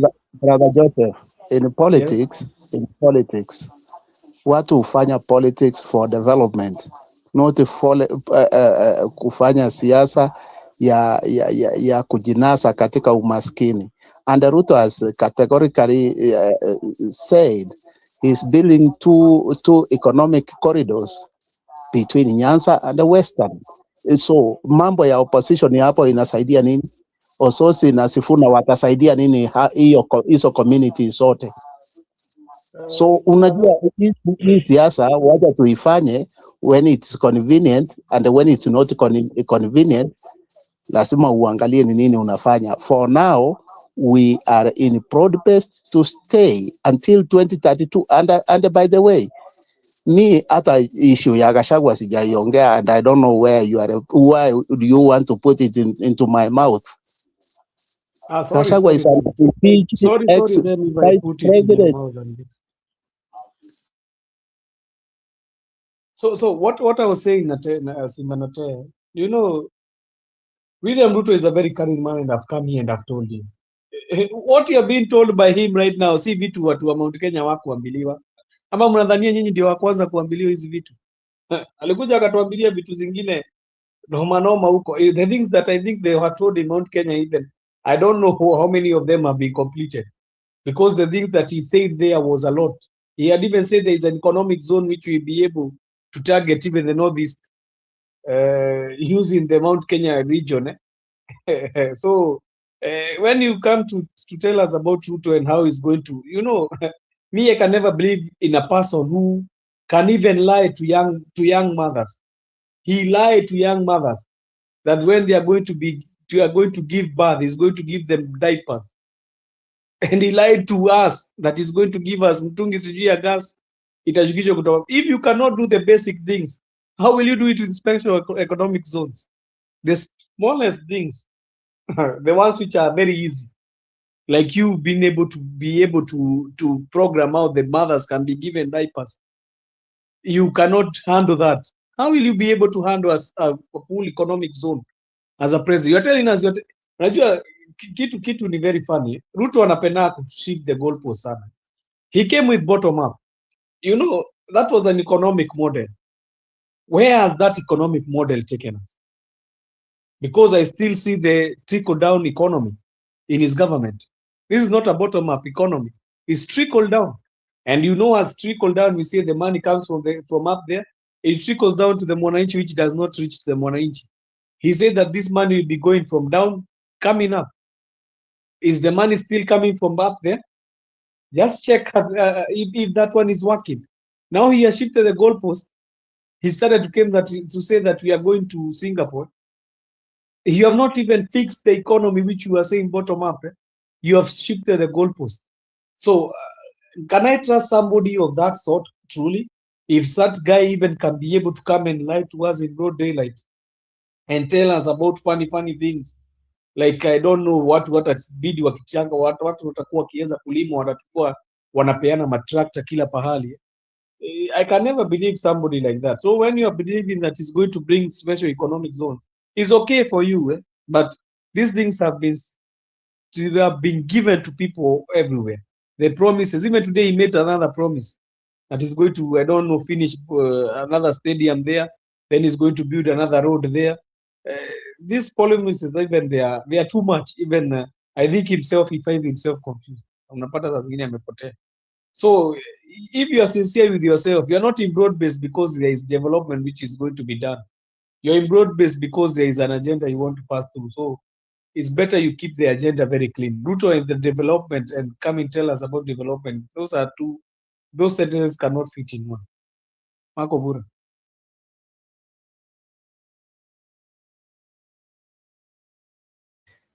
Okay, thank you. Labda utupe maoni yako ya mwisho Joseph kabla tufunge, because naona wenzetu wameenda. Yeah, thank you, Marco Bura.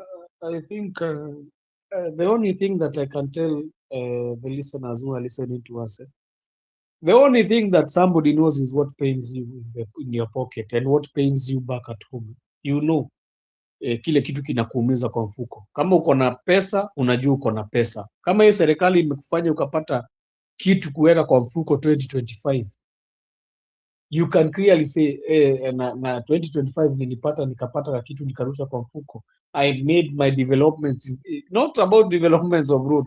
Development starts with our pockets. If you don't start development with your pockets, even if you have brought that road, brother Marco Bura, it cannot help you, because how even will you travel with that road? How will you travel with those? How will you buy things in those markets that is saying that is building? You know, if you don't, the first thing that you need to do as a president, it is to fix the economy. You know, the economy was very bad after we came from Corona. And the president, I was thinking the president who was going to come was to measure so much on economy first, than measuring even with those high-end projects you are always seeing here, like Trade and Center. And you know, those projects, even they're not big, we are not using our own money. We are giving them as a PPP. Those PPP, even they don't make me happy. You know, people say, kuna pesa yetu itatoka kwa mfuko ni yao, alafu waanze kulipisha. It is not good as a country saying that sisi tutakuwa tukipatia mtu anakuja anatujengea mavitu, alafu yeye mwenyewe anaanza kulipisha ile miaka yote, anasikia hata kama ni 100 years, and you can do nothing about it. Those ones, that is our soil and it is our Kenyan land. So if he had fixed the economy, I don't think even we could be talking about this. If you fix the economy, even if you tell people, I'm going to tax you so that we can be able to have a special fund, so that we can be able to build our roads, to build the railway, to be able to build. People could not even be having any pressure with him. They could have told him, okay, due to financially able, the economy is good. There is employment. There is factories which have been revived, like the likes of Akina Nzoia, the pan paper, the Mumias factories, even in Dhika, which were closed. If you can be able to restart these factories and manufacturing, I'm telling you, people will not be having any issue with you saying that you need us to tax us. We could even be freely saying, okay, tunaona hii kitu inafanyika na mtu anapata kitu kidogo kwa mfuko, ni sawa, hata kama tutakupatia kidogo ile, hata ukitaka kusema sasa utaanza kutengeneza hizo mabarabara na hizo railway na nini, but you are building people railway and roads when their pocket is nothing. Even the Christmas holidays, some of our people, they needed to go and borrow food. It's like they were borrowing food from members of parliament. I think you have seen clips of where members of parliament have paraded people, and it's such a shame that people need to be paraded in homesteads so that they can be given some oil and cooking flour and some other necessities which they are supposed to be making with their own money and their own pocket. I think this one was a great disaster. And I think when leaders or people look at us when they're in the so-called first world countries, you know, we are talking about first world countries, they can even be amazed with what Ruto is talking. They can even be shocked themselves. Waulize, is this guy even serious saying that he's taking us to Singapore? Whereas even when people have their holidays, they cannot even be able to have some money to put some food on the table, that they need to go to certain MPs or certain leaders to be able to borrow food. We are still even borrowing some help from the churches. You find people going to churches to borrow help. Some even don't have even places to sleep. Like another one there was even war which was going on. You saw some parents were living in the nearby school. So this is an year that we need to shed off this uongo yote tumekuwa tukipewa, and you need to think critically yourself. Wacha kufikiriwa na mtu mwingine. Think critically, think if it is working for you. If it is working for you and you are seeing the government, okay, is doing something for you in your pocket, and or something is the economy, you are feeling, okay, I can do even my own business, I can transact or do something, well, you can say the government is doing something. But if the businesses you have, all of them, you are going under a loss, because even the people who are supposed to buy these commodities are not there. You need to start thinking about that. So as I leave, I want to wish everybody a happy new year. I've seen the likes of Gudia, Nyamu, I had seen Shema, I had seen other friends who are there with us and others who come to join us. And I also want to thank Miguda, he came here, we had a good time. I want to thank also Marco Buda for hosting us today, Brother Benson also for hosting us. I also want to thank Simba for coming through, and wish everyone a good night.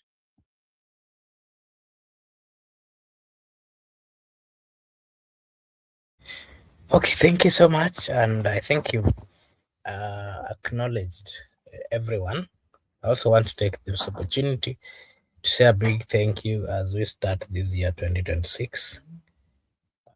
We pray for success. We pray for God's grace in whatever we'll be doing. And we hope that things will be good or better.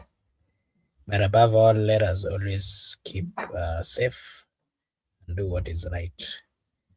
I want to take this opportunity to say a big thank you to a good friend, good dear, Nyamu K.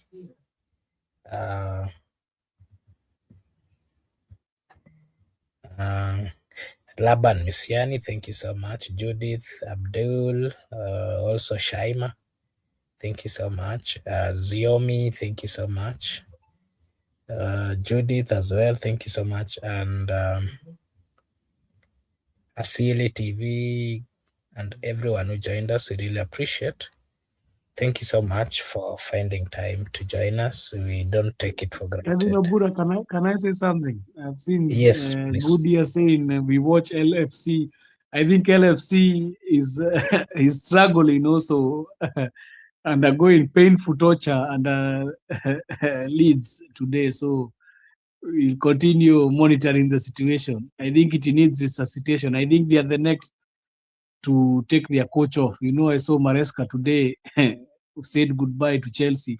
So I think also Slot is about to be slaughtered in Liverpool as they make way for another coach. So the only big club in England, English Premier League, is only the great Manchester United. Okay, thank you so much, and thank you. Imefikia a good year.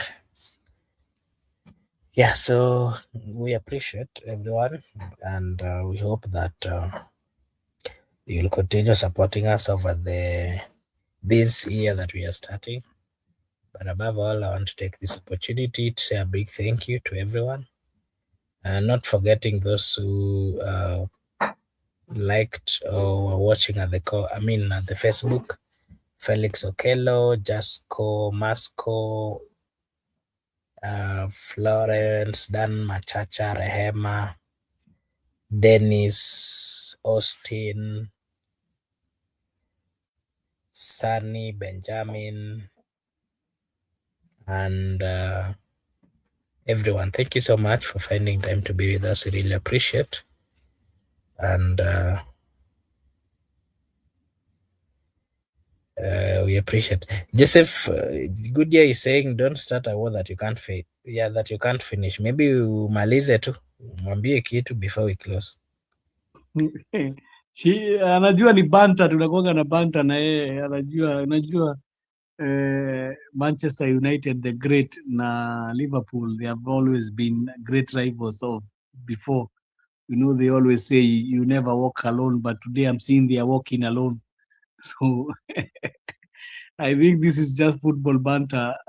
and I'm hoping the best for them, but ninaona ni kama Leeds iwaachilie very soon, but I cannot laugh at them right now because also us we have Leeds so hiyo mambo iko namna hiyo. I don't know brother Marco Buru una support team gani? Mimi wa the great Manchester United. Okay. Hata Ray anaona mafans ni wengi, anaona mafans Yeah, so that is where I am, lakini I'm having a second thought. No second thoughts bwana, no second Good thoughts. akiniconvince vizuri. No second thoughts. Kwanza Goodie kwanza alikuwa amesema slot out, sijui alibadilikia tena wapi. Alikuwa amesema slot out, kwani alibadilikia wapi? Akiniconvince vizuri naweza toka kwa the Red Devils. Pia mimi niende nivae hiyo jezi yao ya red. Lakini huwezi katoka Red Devils. Unajua sisi sasa tukipatana na Liverpool, unajua Liverpool iko na ile nini logo ya kibad fulani. Sasa ikipatana na the great Manchester inapikwa. Unajua sisi sasa tunatoka kule kwa motoni kule, tumeipika tu, mara hiyo inakuwa barbecue. Mambo ndo hayo sasa. Amesema slot out, so mambo ndio hiyo. Yeah, so yeah, we're waiting to see how things will turn out. And Father Dan amekuwa hapa. Second thought, utapasuka msamba. Let me wish Father Dan a happy new year. It's long time since hatujaonana na yeye. Unajua we always pass in these corridors of power. But I've not been seeing him for quite a while. I think his constituency have been disturbing him so much. So sijakuwa nikimuona huko sana, ama ni CDF alikuwa na utilize vizuri. Unajua during December holidays, I think Father Dan amekuwa na kazi mingi. Sasa maybe going forward mambo kazi ita reduce kidogo na tutakuwa tunamuona, but acha nichukue nafasi hii pia nimwambie happy new year na merry Christmas, hata kama imepita, kwa sababu kwa tumemuona for the last week, and we hope that wherever you are Father Dan, you are okay.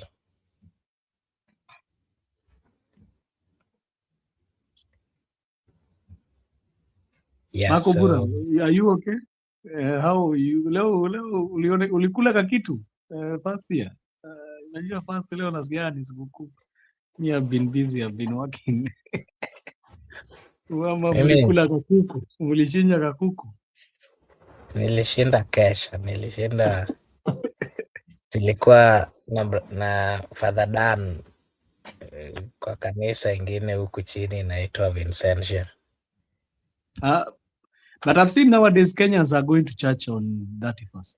Most Kenyans are going to church. There were more than 70,000 hapo kwa hiyo kanisa. It was even more than what the people who are in KICC. Yeah, because last time I was seeing people, Kenyans mostly were going to clubs, but now of late I've seen most Kenyans are going. But I appreciate, because even there was a revival which was done in Uhuru Park, and that thing touched me. It was a very good gesture. The person who had come with that, I think alikuwa megonga ndipo. I think that thing should be happening every year. It's good to pray for our country, Like first, this time we are entering into general elections, Mark Bure. Sasa hii miaka tunaingia sasa ya campaign, it needs a lot of prayers. Inataka maombi mingi sana, and I hope that Father Dan will be keeping us in prayers as we try to keep the country in prayers, kwa sababu sasa nchi ni yetu, hatuwezi toroka, kila mtu nchi ni yake. Hawezi. Yeah, so that's true. Good year alisema yeye ni Mkatoliki. Naweza mwambia pia akipata nafasi anaweza enda Vincentian Retreat Center huko pia aende afanye kitu inaitwa what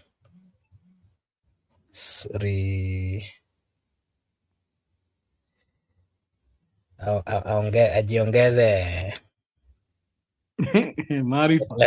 the blessings from God. But one thing I saw yesterday, I got a laugh. I want to make a joke. Nataka tu ni make ni on a lighter note. Niliona ile UAP towers. Hizo fireworks ni backfire bwana, wanashinda wakisema 10 mpaka 1. Unajua last year ilianza kuchomeka kwa sababu ya hizo fire whatever. Yeah, and it's sad, by the way, sija kuambia, there is a story of a lady. You know, these fireworks, they need to be regularized. Easy fireworks. Yeah, kwanza zimeanza kuwa mingi. Yeah, there is a lady who in Kiambu who her house was burned. Have you seen that news? Kuna mama nyumba yake imechomeka, the boy I think alienda akachukua baruti. Nimeona ati kijana alikuwa amelipua fireworks na ikaingia kwa mattress, nyumba mzima ikachomeka. It's very sad because these things they need, I don't know. I think they should be given. I think the fireworks should be having regulations for. They should be given to people who can be able to utilize them well in case of functions, or they are given to the people who are doing constructions, but not to kids. Unajua hizi kitu nikabaya mako bura au kabarutia. I think can seriously explode.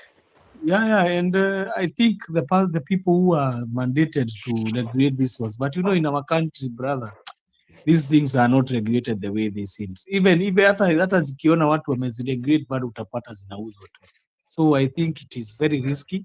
I can even if I see kids with those barutis, ninawanyang'anya vibaya sana wafukuza, because it is very dangerous. Now the whole mother and the father and the relatives are now willing. They were supposed to think of how the kid is going to go back to school, but now they are talking about different things. It's unfortunate, very unfortunate. I say sorry to the family.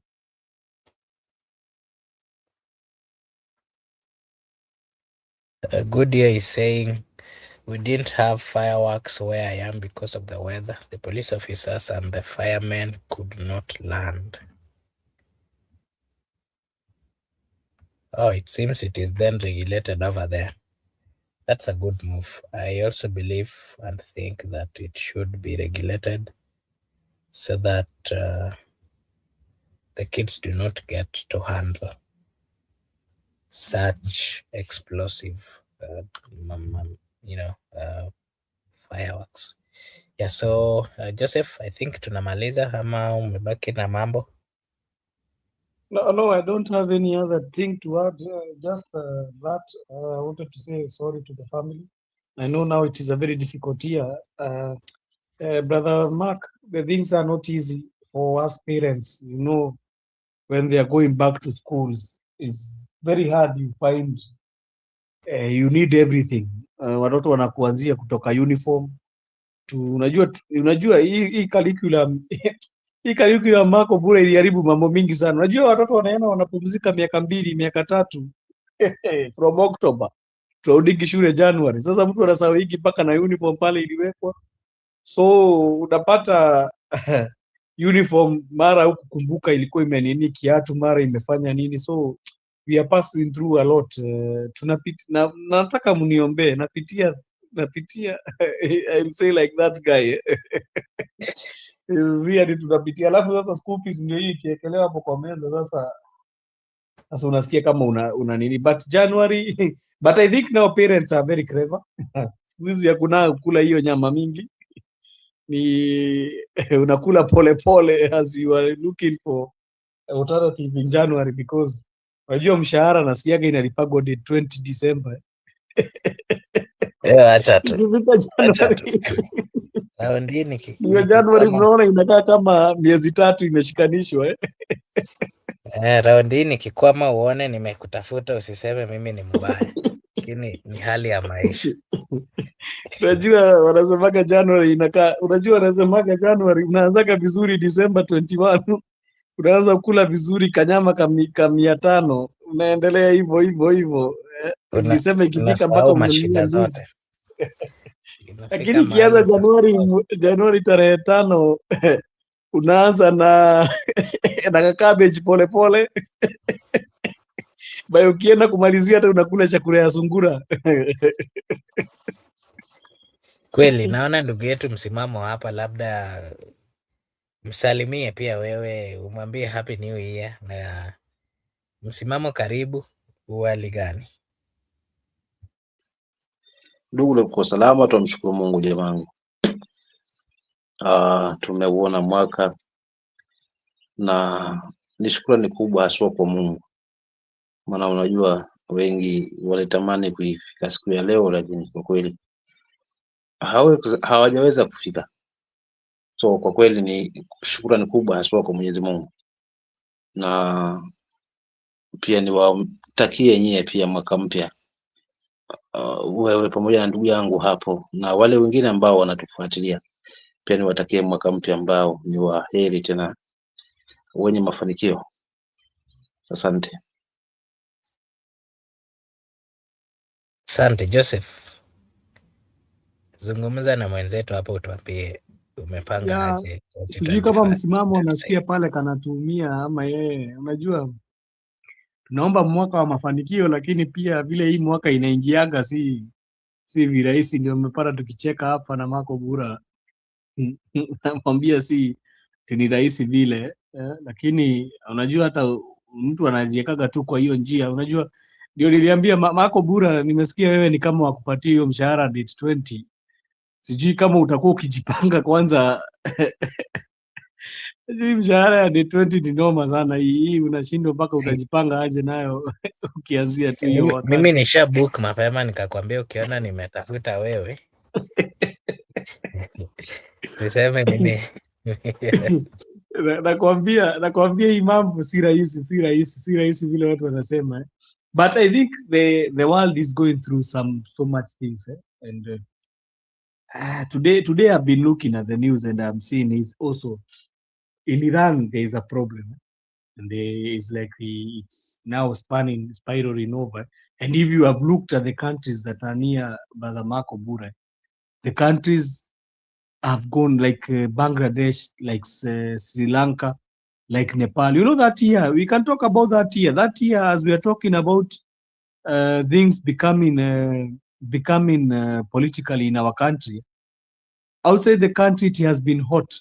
Outside the country there has been so much of topple of governments. Or have you not seen that? There have been so much toppling of governments, starting from Bangladesh, Nepal, Sri Lanka. You go to the Western African countries, we have the likes of Burkina Faso, we have the likes of Niger. I think 2025 also had an year of, I think people just came fed up. Partly restoration. There were people who are not really feeling easy with the bad things that were being done by the leaders that they gave a chance, because we saw quite a lot in people coming out to say no to either dictatorship or to long-term political leaders. We saw people coming up to try to defend themselves. And I think that started in 2024 and it proceeded to 2025. But again, in 2025, we saw, especially in Kenya, we saw, not even in Kenya, let me say the world, that is when we saw quite a number of people also dying, very influential or popular people. It had both the good sides and the bad sides.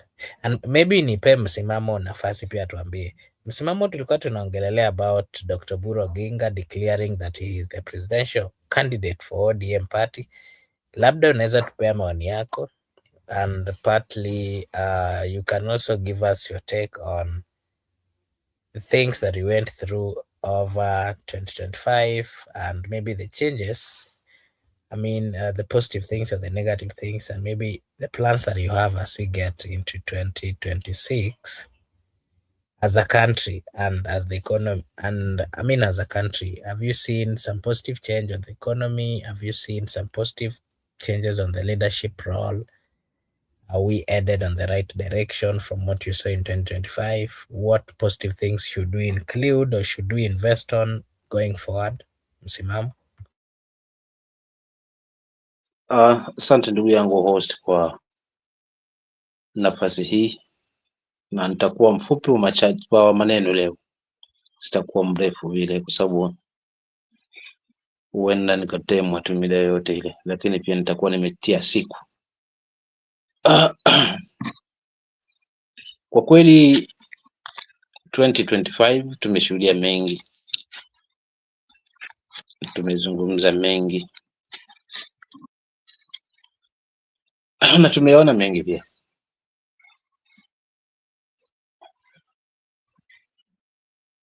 lakini mimi huwa nasema siku zote, naamini kwamba kosa la mwaka huu huwa ni marekebisho ya mwaka mwingine.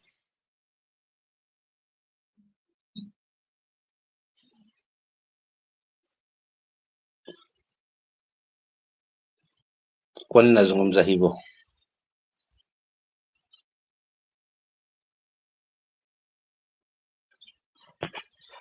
Tumeuingia mwaka 2026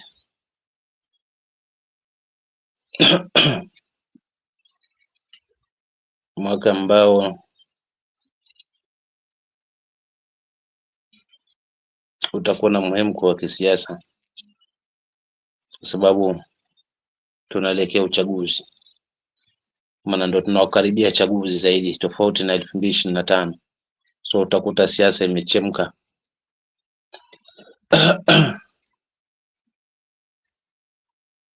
Lakini nini tumejifunza kama wananchi 2025? Na ndio maana nimerudi pale kwa kosa la mwaka huu ni marekebisho ya mwaka mwingine. Je, hatima yetu iko wapi kama wananchi? Sarakasi, vitimbi, maneno ya wanasiasa tumeyasikia, tumeyaona, but hatima yetu iko wapi kama wananchi? Ndivyo angalau tukigundua yale makosa ambayo tumeyaona 2025, basi mwaka huu ambao na 2026 ambao Mungu ametujalia nao, tutaweza kuyaepuka.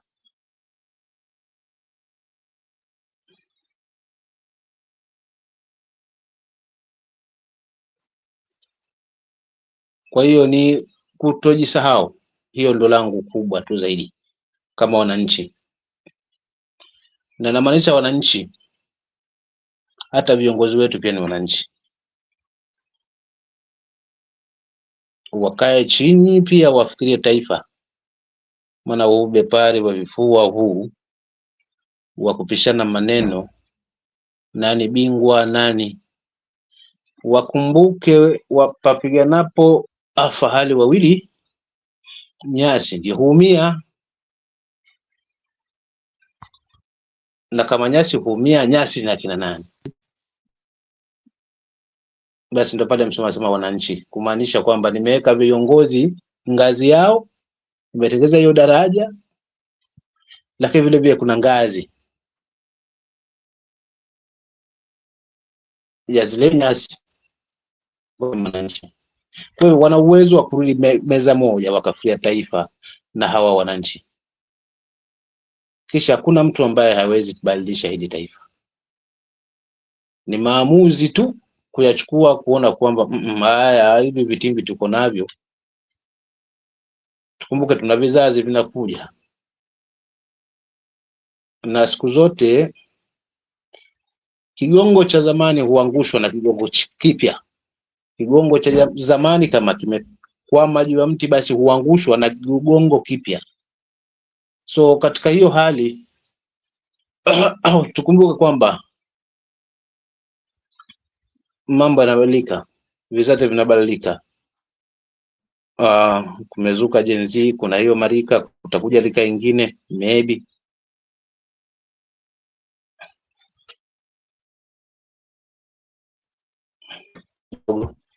maybe.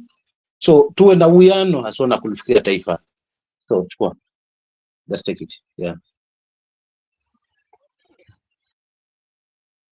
Unaona, kila mtu acheze pande yake. Kiongozi acheze pande yake 2026 dhidi ya taifa, na mwananchi acheze pande yake, lakini wote focus, tuangalie taifa zaidi. Haya michepuka na vifua havitasaidia. Kuumizana, kuwekeana mitego na nini na kadhalika haina maana. Sababu mwisho wa siku wote tunaofanya ni wa Kenya, tena ndani ya Kenya. So hayo ndo yangu ya leo, maana tumeangalia ya Uhuru akisema yeye atakuwa rais. Hana haki ya kufanya hivyo, ni mwananchi. Kama azima yake ipo, tutamuunga mkono, maana atakuwa na sera za kutueleza, tutamuunga mkono na ana haki yake. Mimi sijaona baya hapo. Kama ni hili la upande wa pili kiki ya kwanza ya mwaka, bado ni ile ile tu siasa ya vijembe na kifua na ubepari, kwamba huyu anajua zaidi, hajui. Haitatupeleka popote na haimsaidii mwananchi wa kawaida. Maana lazima ukweli tuzungumze. Kama si wanyonge, hatutapaza sauti zetu juu kuzungumza, kwa sababu tunaogopa nani wa kututetea. Hilo ndo swali. Asanteni.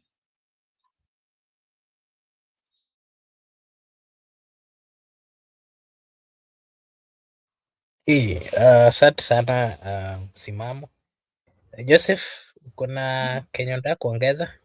Yes, as I have listened to Msimamo making some submission which were very good, I want to also wish Omuya Omoke mwaka mpya mwema as alikuwa ametuwish, and also tell Renegade A is si ati nakaa kama sielewi. Mambo ni ngumu mambo ni ngumu sana, and si ati ni mchezo.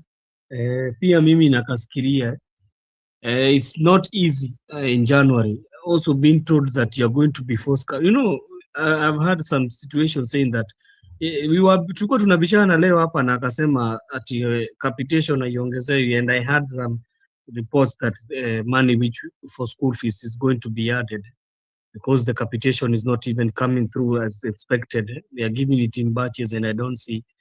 Even my brother-in-law was told that money for help will be slashed from the initial 22,000 to down.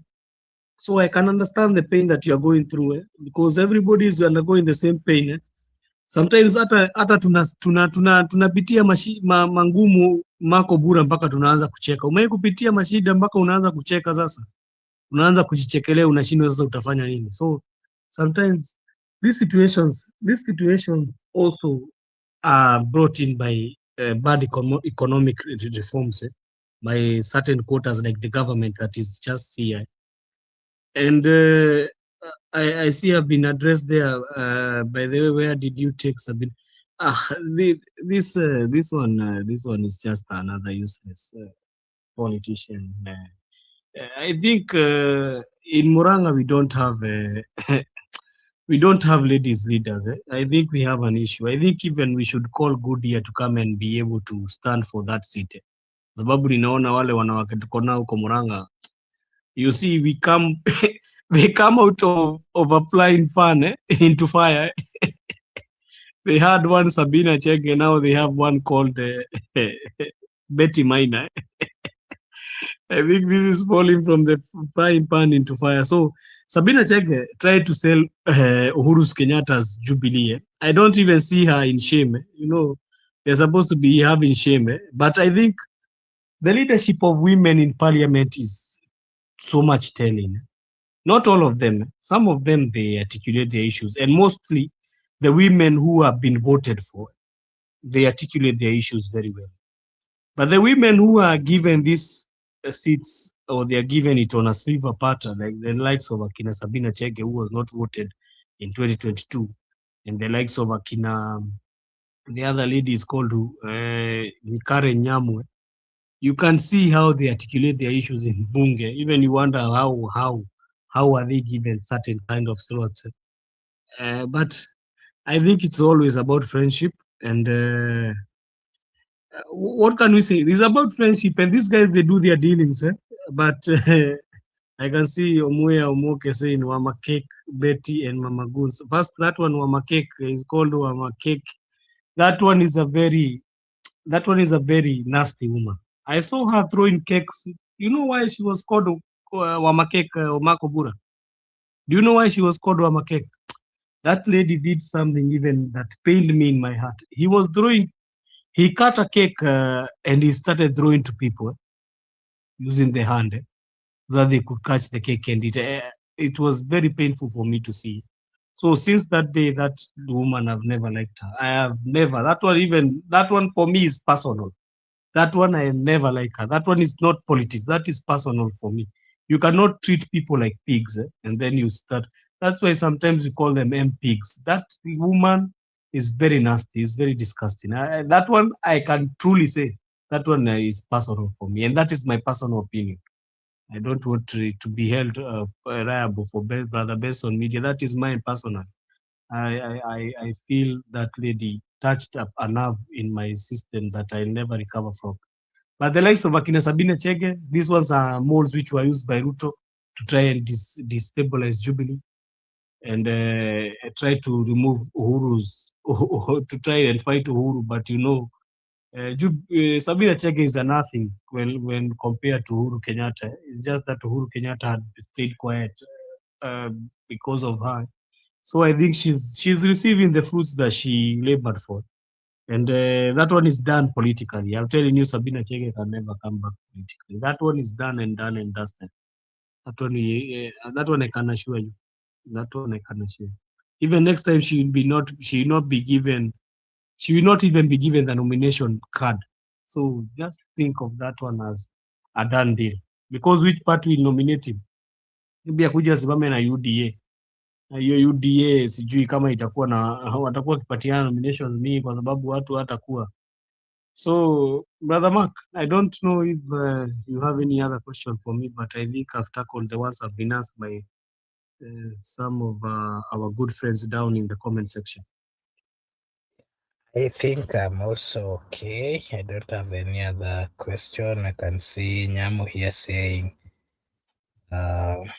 Yeah, that's what I've been saying. Mount Kenya, we don't have leaders, women leaders. We don't have.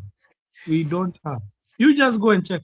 It's very few, but most of them we don't have. And you know, most of them, they think that when you become a leader, you try to bring your claws into leadership. You know, it's very funny that a whole woman can be able to try and bring goons to a church function. And then when she's been seen right, it's calling them to wake up and do what they had been paid for to come and do.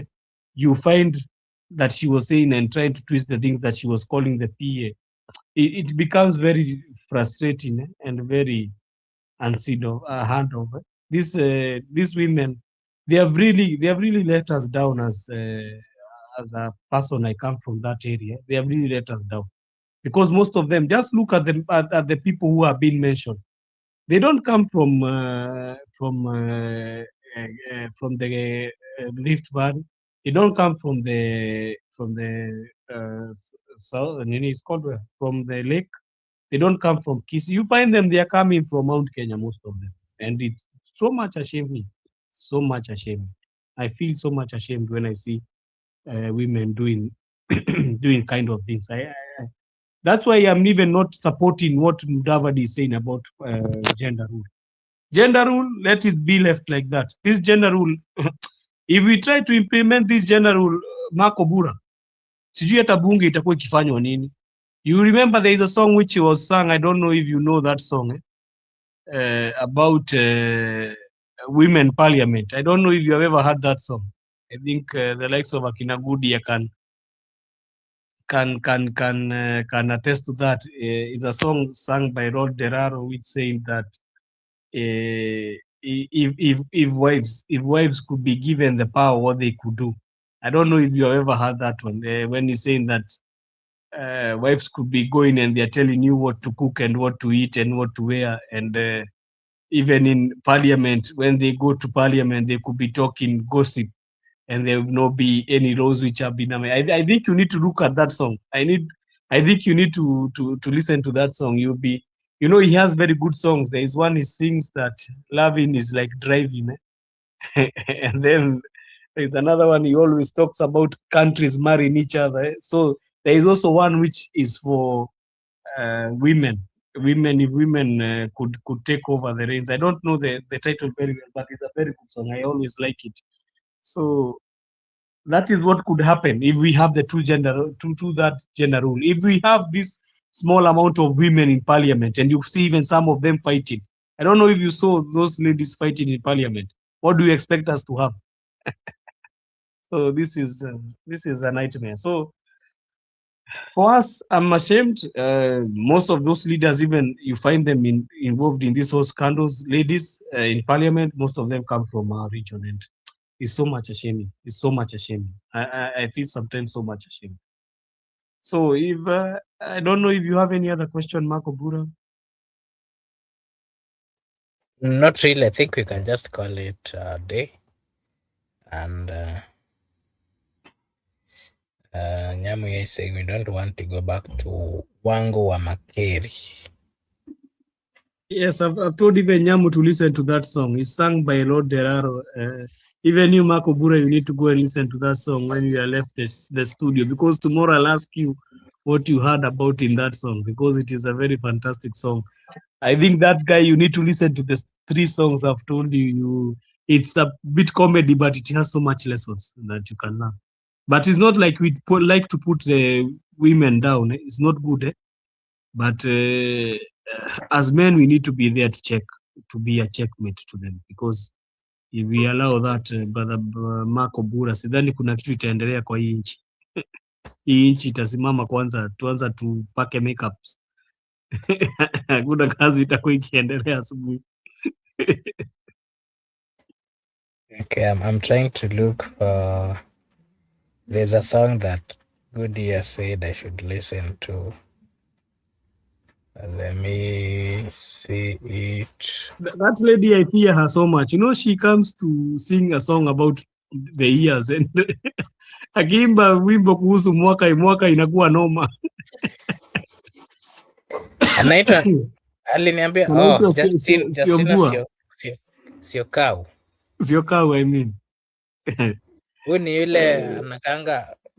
Okay, sawa, acha Ni yule anaimbagia miaka, na alafu miaka zinaanza kuwa noma. Unajua mimi namuogopa sana mimi. Siwezi hata sikiliza hiyo yake hiyo miaka. Siwezi kataa kusikia sana akiimba. Mimi last year uzuri niliweza kusaidika, sikusikia hiyo imbo yake ya 2025. Sasa hii ya 2026 hata nataka nifunge masikio zaidi, sitaki kuisikia. Simba uko na mambo kabla tufunge? Marco Bura, mimi kuna jambo moja ambalo nataka niwaambie, na unajua saa zingine wakati hata Yesu alitumwa hapa duniani, kwa sababu tumetoka kusherekea siku ya kusaliwa kwake hivi juzi, na Wakenya wakati wao ndio nafikiria wakati kama huo wa Yesu hawakuamini kwamba katika mzigo ambao tumeubeba muda mrefu kama nchi, siasa mbaya, maisha mbaya, wakati tumepata mtu ambaye ameweza kukomboa hii nchi kutoka kwa minyororo ya hao wakora wenye wamekuwa wakipora mali ya umma na kujilimbikisia ili kuacha wananchi wa Kenya wakiwa maskini kama kawaida. Wakati huo Yesu aliwekwa juu ya msalaba, na nafikiria wakati kama huo ndio nchi yetu ya Kenya iko, na afadhali tumefuka mwaka mpya, mambo mengine ambayo walisema hayatawezekana yamefanyika, nyumba watu wameishi ndani, siko na stima, siko na gas. Nilisikia Joseph akiongea mambo ya gas. Hao wananchi ndio wako na hiyo ushuhuda, sio yeye. Lakini zaidi ya hayo, sisi tunaelekea Singapore, na wale wenye hawatataka tutawabeba kwa mgongo na tutafika. Hayo ndio maoni yangu. Lakini Simba na Tea, ukisema mimi mwenyewe sitakuwa niko mshuhuda wa gas, inafaa kuwa mshuhuda wa gas kwa sababu nanunua gas. Sasa alikuwa amesema mtungi ndio itashuka bei. Simba na Tea, sinafaa kuwa mshuhuda kwa sababu mimi nanunua gas kila mwezi, ama sifai kuwa mshuhuda? Hata mimi sijasema kwamba sinunui gas, licha ya kwamba niko mashinani tunatumia gas, na unajua hiyo ilikuwa ni preserve ya wachache ambao walikuwa ni mabwenyenye Kenya hii, ambao walijinufaisha na siasa za upinzani ndio sababu hata saizi wengine wakikuja kwa hiyo mesa wanaambiwa hapana, nyinyi unajua kazi yenu, nyinyi mnatakiwa kusimama huko. Sisi tukikaa hapa hiyo mesa tutakanyaga juu, kama ni supu imwagike tumwage na ugali, Kenya isonge mbele.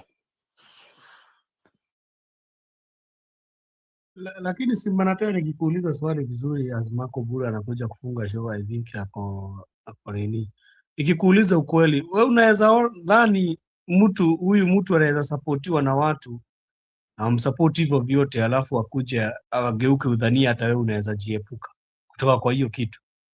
Ama unadhani nini itakuwa mzuri sana kwenyu sana, na tu huyu jamaa atakuwa tu akinini kama hao watu waligeuka mpaka mtu wa kwao wakasema wataki kumsikiza? Unaona ni nini mzuri sana ati nyinyi wenyewe mtapewa kama zile zenye wenye walimweza kumweka kwa kiti mara ya kwanza aliwageuka? Wewe unaona kuna kitu tawasaidia?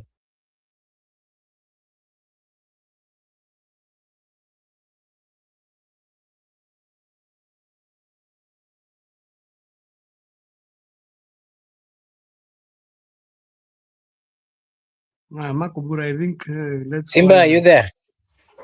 I think Simba? Simba, kindly confirm if you can hear us. Tukupe nafasi ujibu ama Simba? Okay, yeah, I think Marco Bura, I want to return something that I've been told by Nyamu here, that hatutaki kupa mwaka huu. Mimi sitaki kufanyia hiyo mambo na siokea, mimi sitaki hiyo mambo, sitaki mimi, hata sitasikiliza mimi. Mimi nilisikia 2024 na mambo ilikuwa shwari. Simba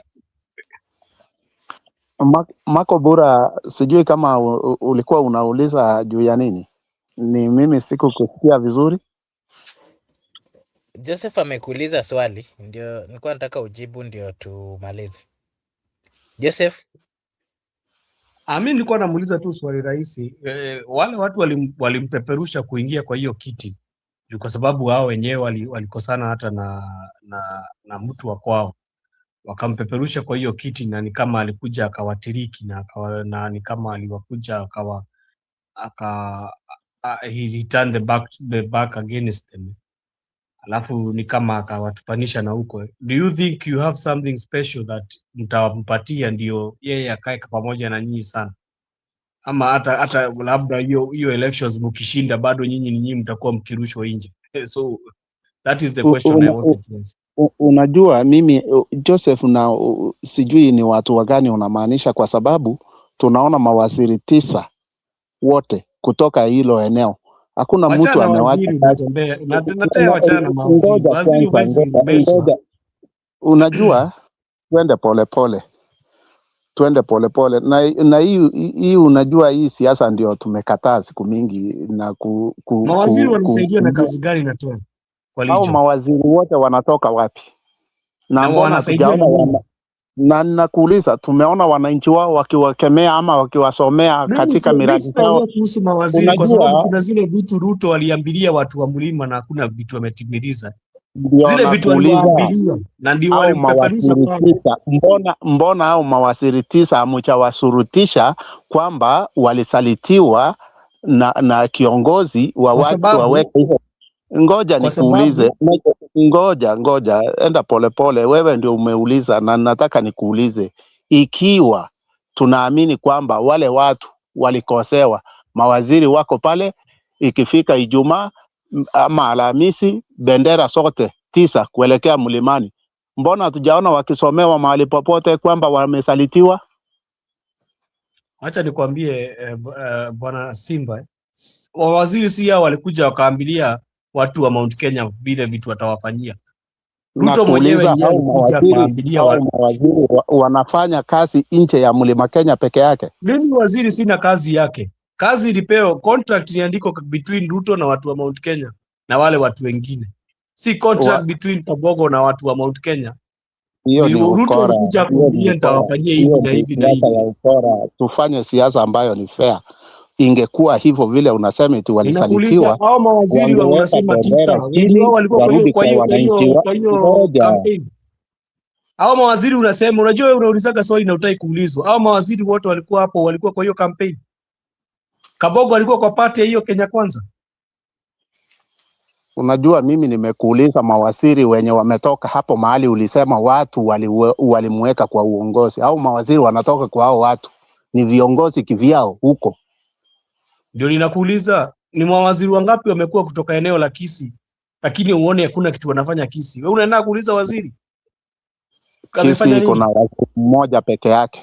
Mmoja. Umewahi kumuuliza anafanyaga nini? Mmoja ametosha. Umewahi kumuuliza anafanya nini? Nani amecomplain? Nyinyi ndio mnacomplain. Mnasema sasa unasema hapa hakuna development imekuwa ikifanywa hiyo eneo. Na kuna kufanya siasa za incitement. Hapana, si mambo ya incitement. Wewe umeleta incitement. Nani amesema kuhusu mawaziri 9? Mimi nimesema mawaziri 9 wenye wanatoka hapo. Incitement. That is already an incitement. It means you are mean wanatoka eneo fulani. Nimekupatia mfano kwa sababu unasema hao watu walipewa mgongo na kuuliza na hizo bendera zote 9. Wewe umeleta mambo za mawaziri. Mimi nimekuuliza Ruto vile alifanyia Mount Kenya. Yeye aliwaambilia watu wa Mount Kenya vitu. Si mawaziri. Kwa nini hawafanyia? Aliwaambia atawafanyia nini? Zile vitu alikuwa amewaambia atawafanyia. Waacha siasa za kufitinisha nchi na kuweka nchi katika hiyo kama nchi yenyewe katika siasa kama mlima. Wewe mwenyewe unajua makadamia ni pesa ngapi? Unajua makadamia ni pesa ngapi? Kilo moja. Hizo ndizo vitu hapo unauliza. Akiwa waziri wa agriculture ama Mutahi Kagwe ndio waziri? Mimi nauliza. Sasa unataka kuuliza nani? Hii serikali si ya Mutahi Kagwe, ni serikali ya William Samoei Ruto. Anafaa kujibu hizo maswali. Si mlikuwa mnasema Uhuru anafaa kujibu maswali sana. Mawaziri ndio wahusika. Kwa nini makadamia inauzwa shilingi 50? Mawaziri ndio wahusika. Ofisi ya rais haiuzi makadamia. Elewa siasa bwana. Ofisi ya rais haiuzi makadamia. Wanafaa kufanya nini? Ya kilimo. Wanafaa kutafuta market ya makadamia. Nje ya rais. Ofisi ya rais kutafuta. Kwani unataka kuniambia yeye mwenyewe si anaenda kusema ndio? Elewa siasa kwanza kabla hamjaanza kudanganya wananchi bana. Wewe natembea uko na mambo mingi sana wewe. Ukikaza kwanza sana mimi nimekuambia ofisi ya rais sio ya kutafuta soko, ni wizara ya kilimo na biashara. Serikali ya Kenya ya 2022 mpaka 2027 ya William Samoei Ruto. Hakuna mtu ataambiwa kama Kabogo hapo. Hiyo maendeleo raundi hii, hiyo miaka 10 mfanyie maendeleo, mwekewe pesa kwa mfuko. Sasa ndio nakwambia hata ushindi ukibweka hapa, serikali ya saa hizi ni ya William Samoei Ruto na anafaa ajibu zile maswali yataulizwa. Na nini atakuwa kiulizo maswali 2027? Waziri. Mimi nimekuambia waziri wa kilimo anaitwa Mutahi Kagwe, kama mnaelewa siasa vizuri. Kazi basi. Si wafute kazi kama wafanyi kazi, si wafute. Anatoka Nyeri. Nyeri iko mlima kazi kama wafanyi kazi. Watu hawakukosewa, ni wakulima wakapewa waziri wa kilimo. Mimi hizo pesa kidogo hawafute. Hawafute, sisi tunaenjoy bei ya mahindi iko sawa kwa sababu ya rusuku ya mbolea. Sasa ndio makadamia. Sasa hivyo ndivyo nakuambia. Unadhania sasa sisi kwa sababu tuliambilia hizo mambo zote na likuja ikageuzwa. Wewe mwenyewe ni mko special sana kwa sababu mahindi iko na bei na kahawa. Mnafanya nini ndugu zangu jameni? Sasa unajua Simba na Tea. Tunaelekea wapi sasa? Unajua Simba na Tea. Hapa hivi najiuliza tu sasa, hao mandugu wangu ni nini imefanyika mpaka sasa wanaenda hiyo direct? Ndugu wangu jameni, Unajua na Tea anataka kuja kutupeleka Simba kwa chaguzi. Unajua wewe ndio unasimamia kipindi, hata wewe utusaidia hapa. Ofisi ya rais inafanya kazi ya kuuza mimea na mapato ya kilimo kwa nchi za nje. My understanding of all this when it comes to agriculture, you know, the buck stops with the president. That has always been. Allow me to just explain. If actually it is you, Simba. I remember sometimes back you used to say that the buck stops with the. You used to say this, and I remember asking you. There's a day we were with you here when I don't know. One of us came with some accusations about what the things which happened in the last government, and it was said that the current president should also answer because it was part and parcel of that particular government. And I remember you here saying, Simba, that government was being led by President Uhuru Muigai Kenyatta, and if anything happened, the buck stops with him, and he should be answerable. I think, as much as we have a president, things to do with agriculture, we have a cabinet secretary in charge who is supposed to, to handle all those things to do with agricultural. But above all, it is the president who opens the way in other countries. The president is the first ambassador, or the first, let me use that term, the first ambassador for all the agricultural products that are produced within the country. And it is him, of course, who first makes the first point touch with the other countries which are interested in whichever agricultural produces which are made within the country. If I can give you an example, you remember the avocado? Production that it was Uhuru Muigai Kenyatta who negotiated with that country, and of course came back, and it was then introduced, and out of that the avocado started going to China, if you remember, Simba. So, but above all, I think you guys were actually going the wrong direction. What we should admit is that there are problems, and that problems, of course, should be faced head on in a clear way. Kidi sasa tukianza kusema ni huyu na huyu na huyu tunachanganya.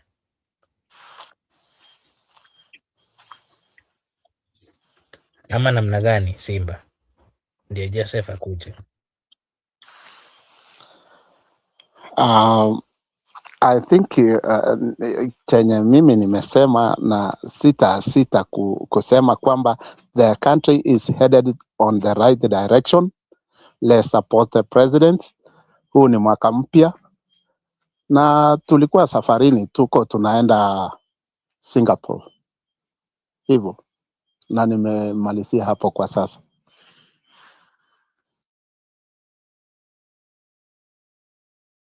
Okay, Joseph, labda Joseph utupe maoni yako ya mwisho, alafu Simba atupe maoni ya mwisho tukafunge jameni. Asante, hata tumekaa hapa for a long time, but kama mtu anajua Singapore ni wapi, ataelewa kwa nini watu wanashinda wakicheka watu wakisema wanaenda Singapore. Singapore si kama Kenya. Singapore ni kama Nairobi ukiangalia. Singapore ni kama hata hii nchi kidogo sana. Singapore ni nchi kidogo sana kama Nairobi. So sielewi hiyo formula ya kuenda Singapore na hizi na wafanyi mpaka manufacturing. Kampuni zimekufa left right and center mpaka Thika. Labda ni Singapore ingine, sielewi hiyo Singapore ni gani. Najua Singapore ile mimi najua ilimeja na infrastructure, ilimeja na manufacturing na vitu zingine. Bado sijasikia mambo ya manufacturing ikitajwa. Kama yenyewe Kenya mpaka kuzaa mtoto saa hizi ni shida. Mpaka kitu ilikuwa inaitwa linda mama iliondolewa. Yaani mpaka saa hizi kupata tu mtoto mwenye ni atakuwa tu driving of the economy, nasikia ni more expensive. Hata watu siku hizi wamedecide sasa it's a small family because of the kind of the dynamics you're passing through. But I know people can feel it. I have seen so many people talking in the comment section.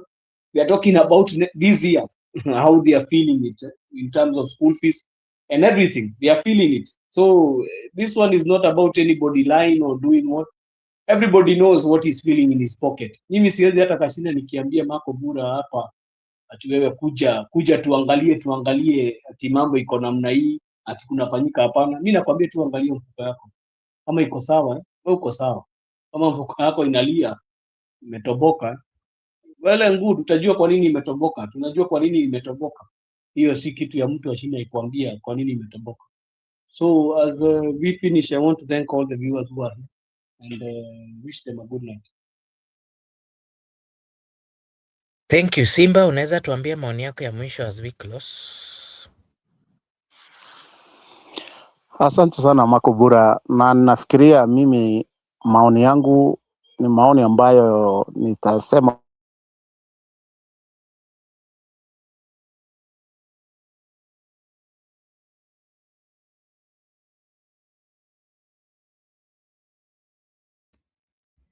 I don't know whether Simba has a problem with this internet. We can't hear you. And yeah. Okay, let me take this opportunity to say a big thank you to our viewers. Thank you so much, everyone who has been with us here. We really appreciate. And may God bless you. I want to take this opportunity to remind you that this is Brother Benson Media, and here we say that your opinion counts. If you are watching for the first time, kindly like and subscribe. If you do so, it is a way of supporting us. Na sisi hapa tutasema ni asante. And yeah, I think we'll just close. Thank you so much, everyone. And we'll call it a day. We appreciate everyone who's been with us. Not forgetting, of course, good friend, good ear, Nyamu, Simba, Regenerate, Dan, Father Dan, Judith, amongst, I also see Shaima. Shaima was here, Omoke was here. Thank you so much. We really appreciate. And until we'll see each other tomorrow. For now, allow us to close. We really appreciate. Thank you so much for your time. May God bless you. See you again tomorrow.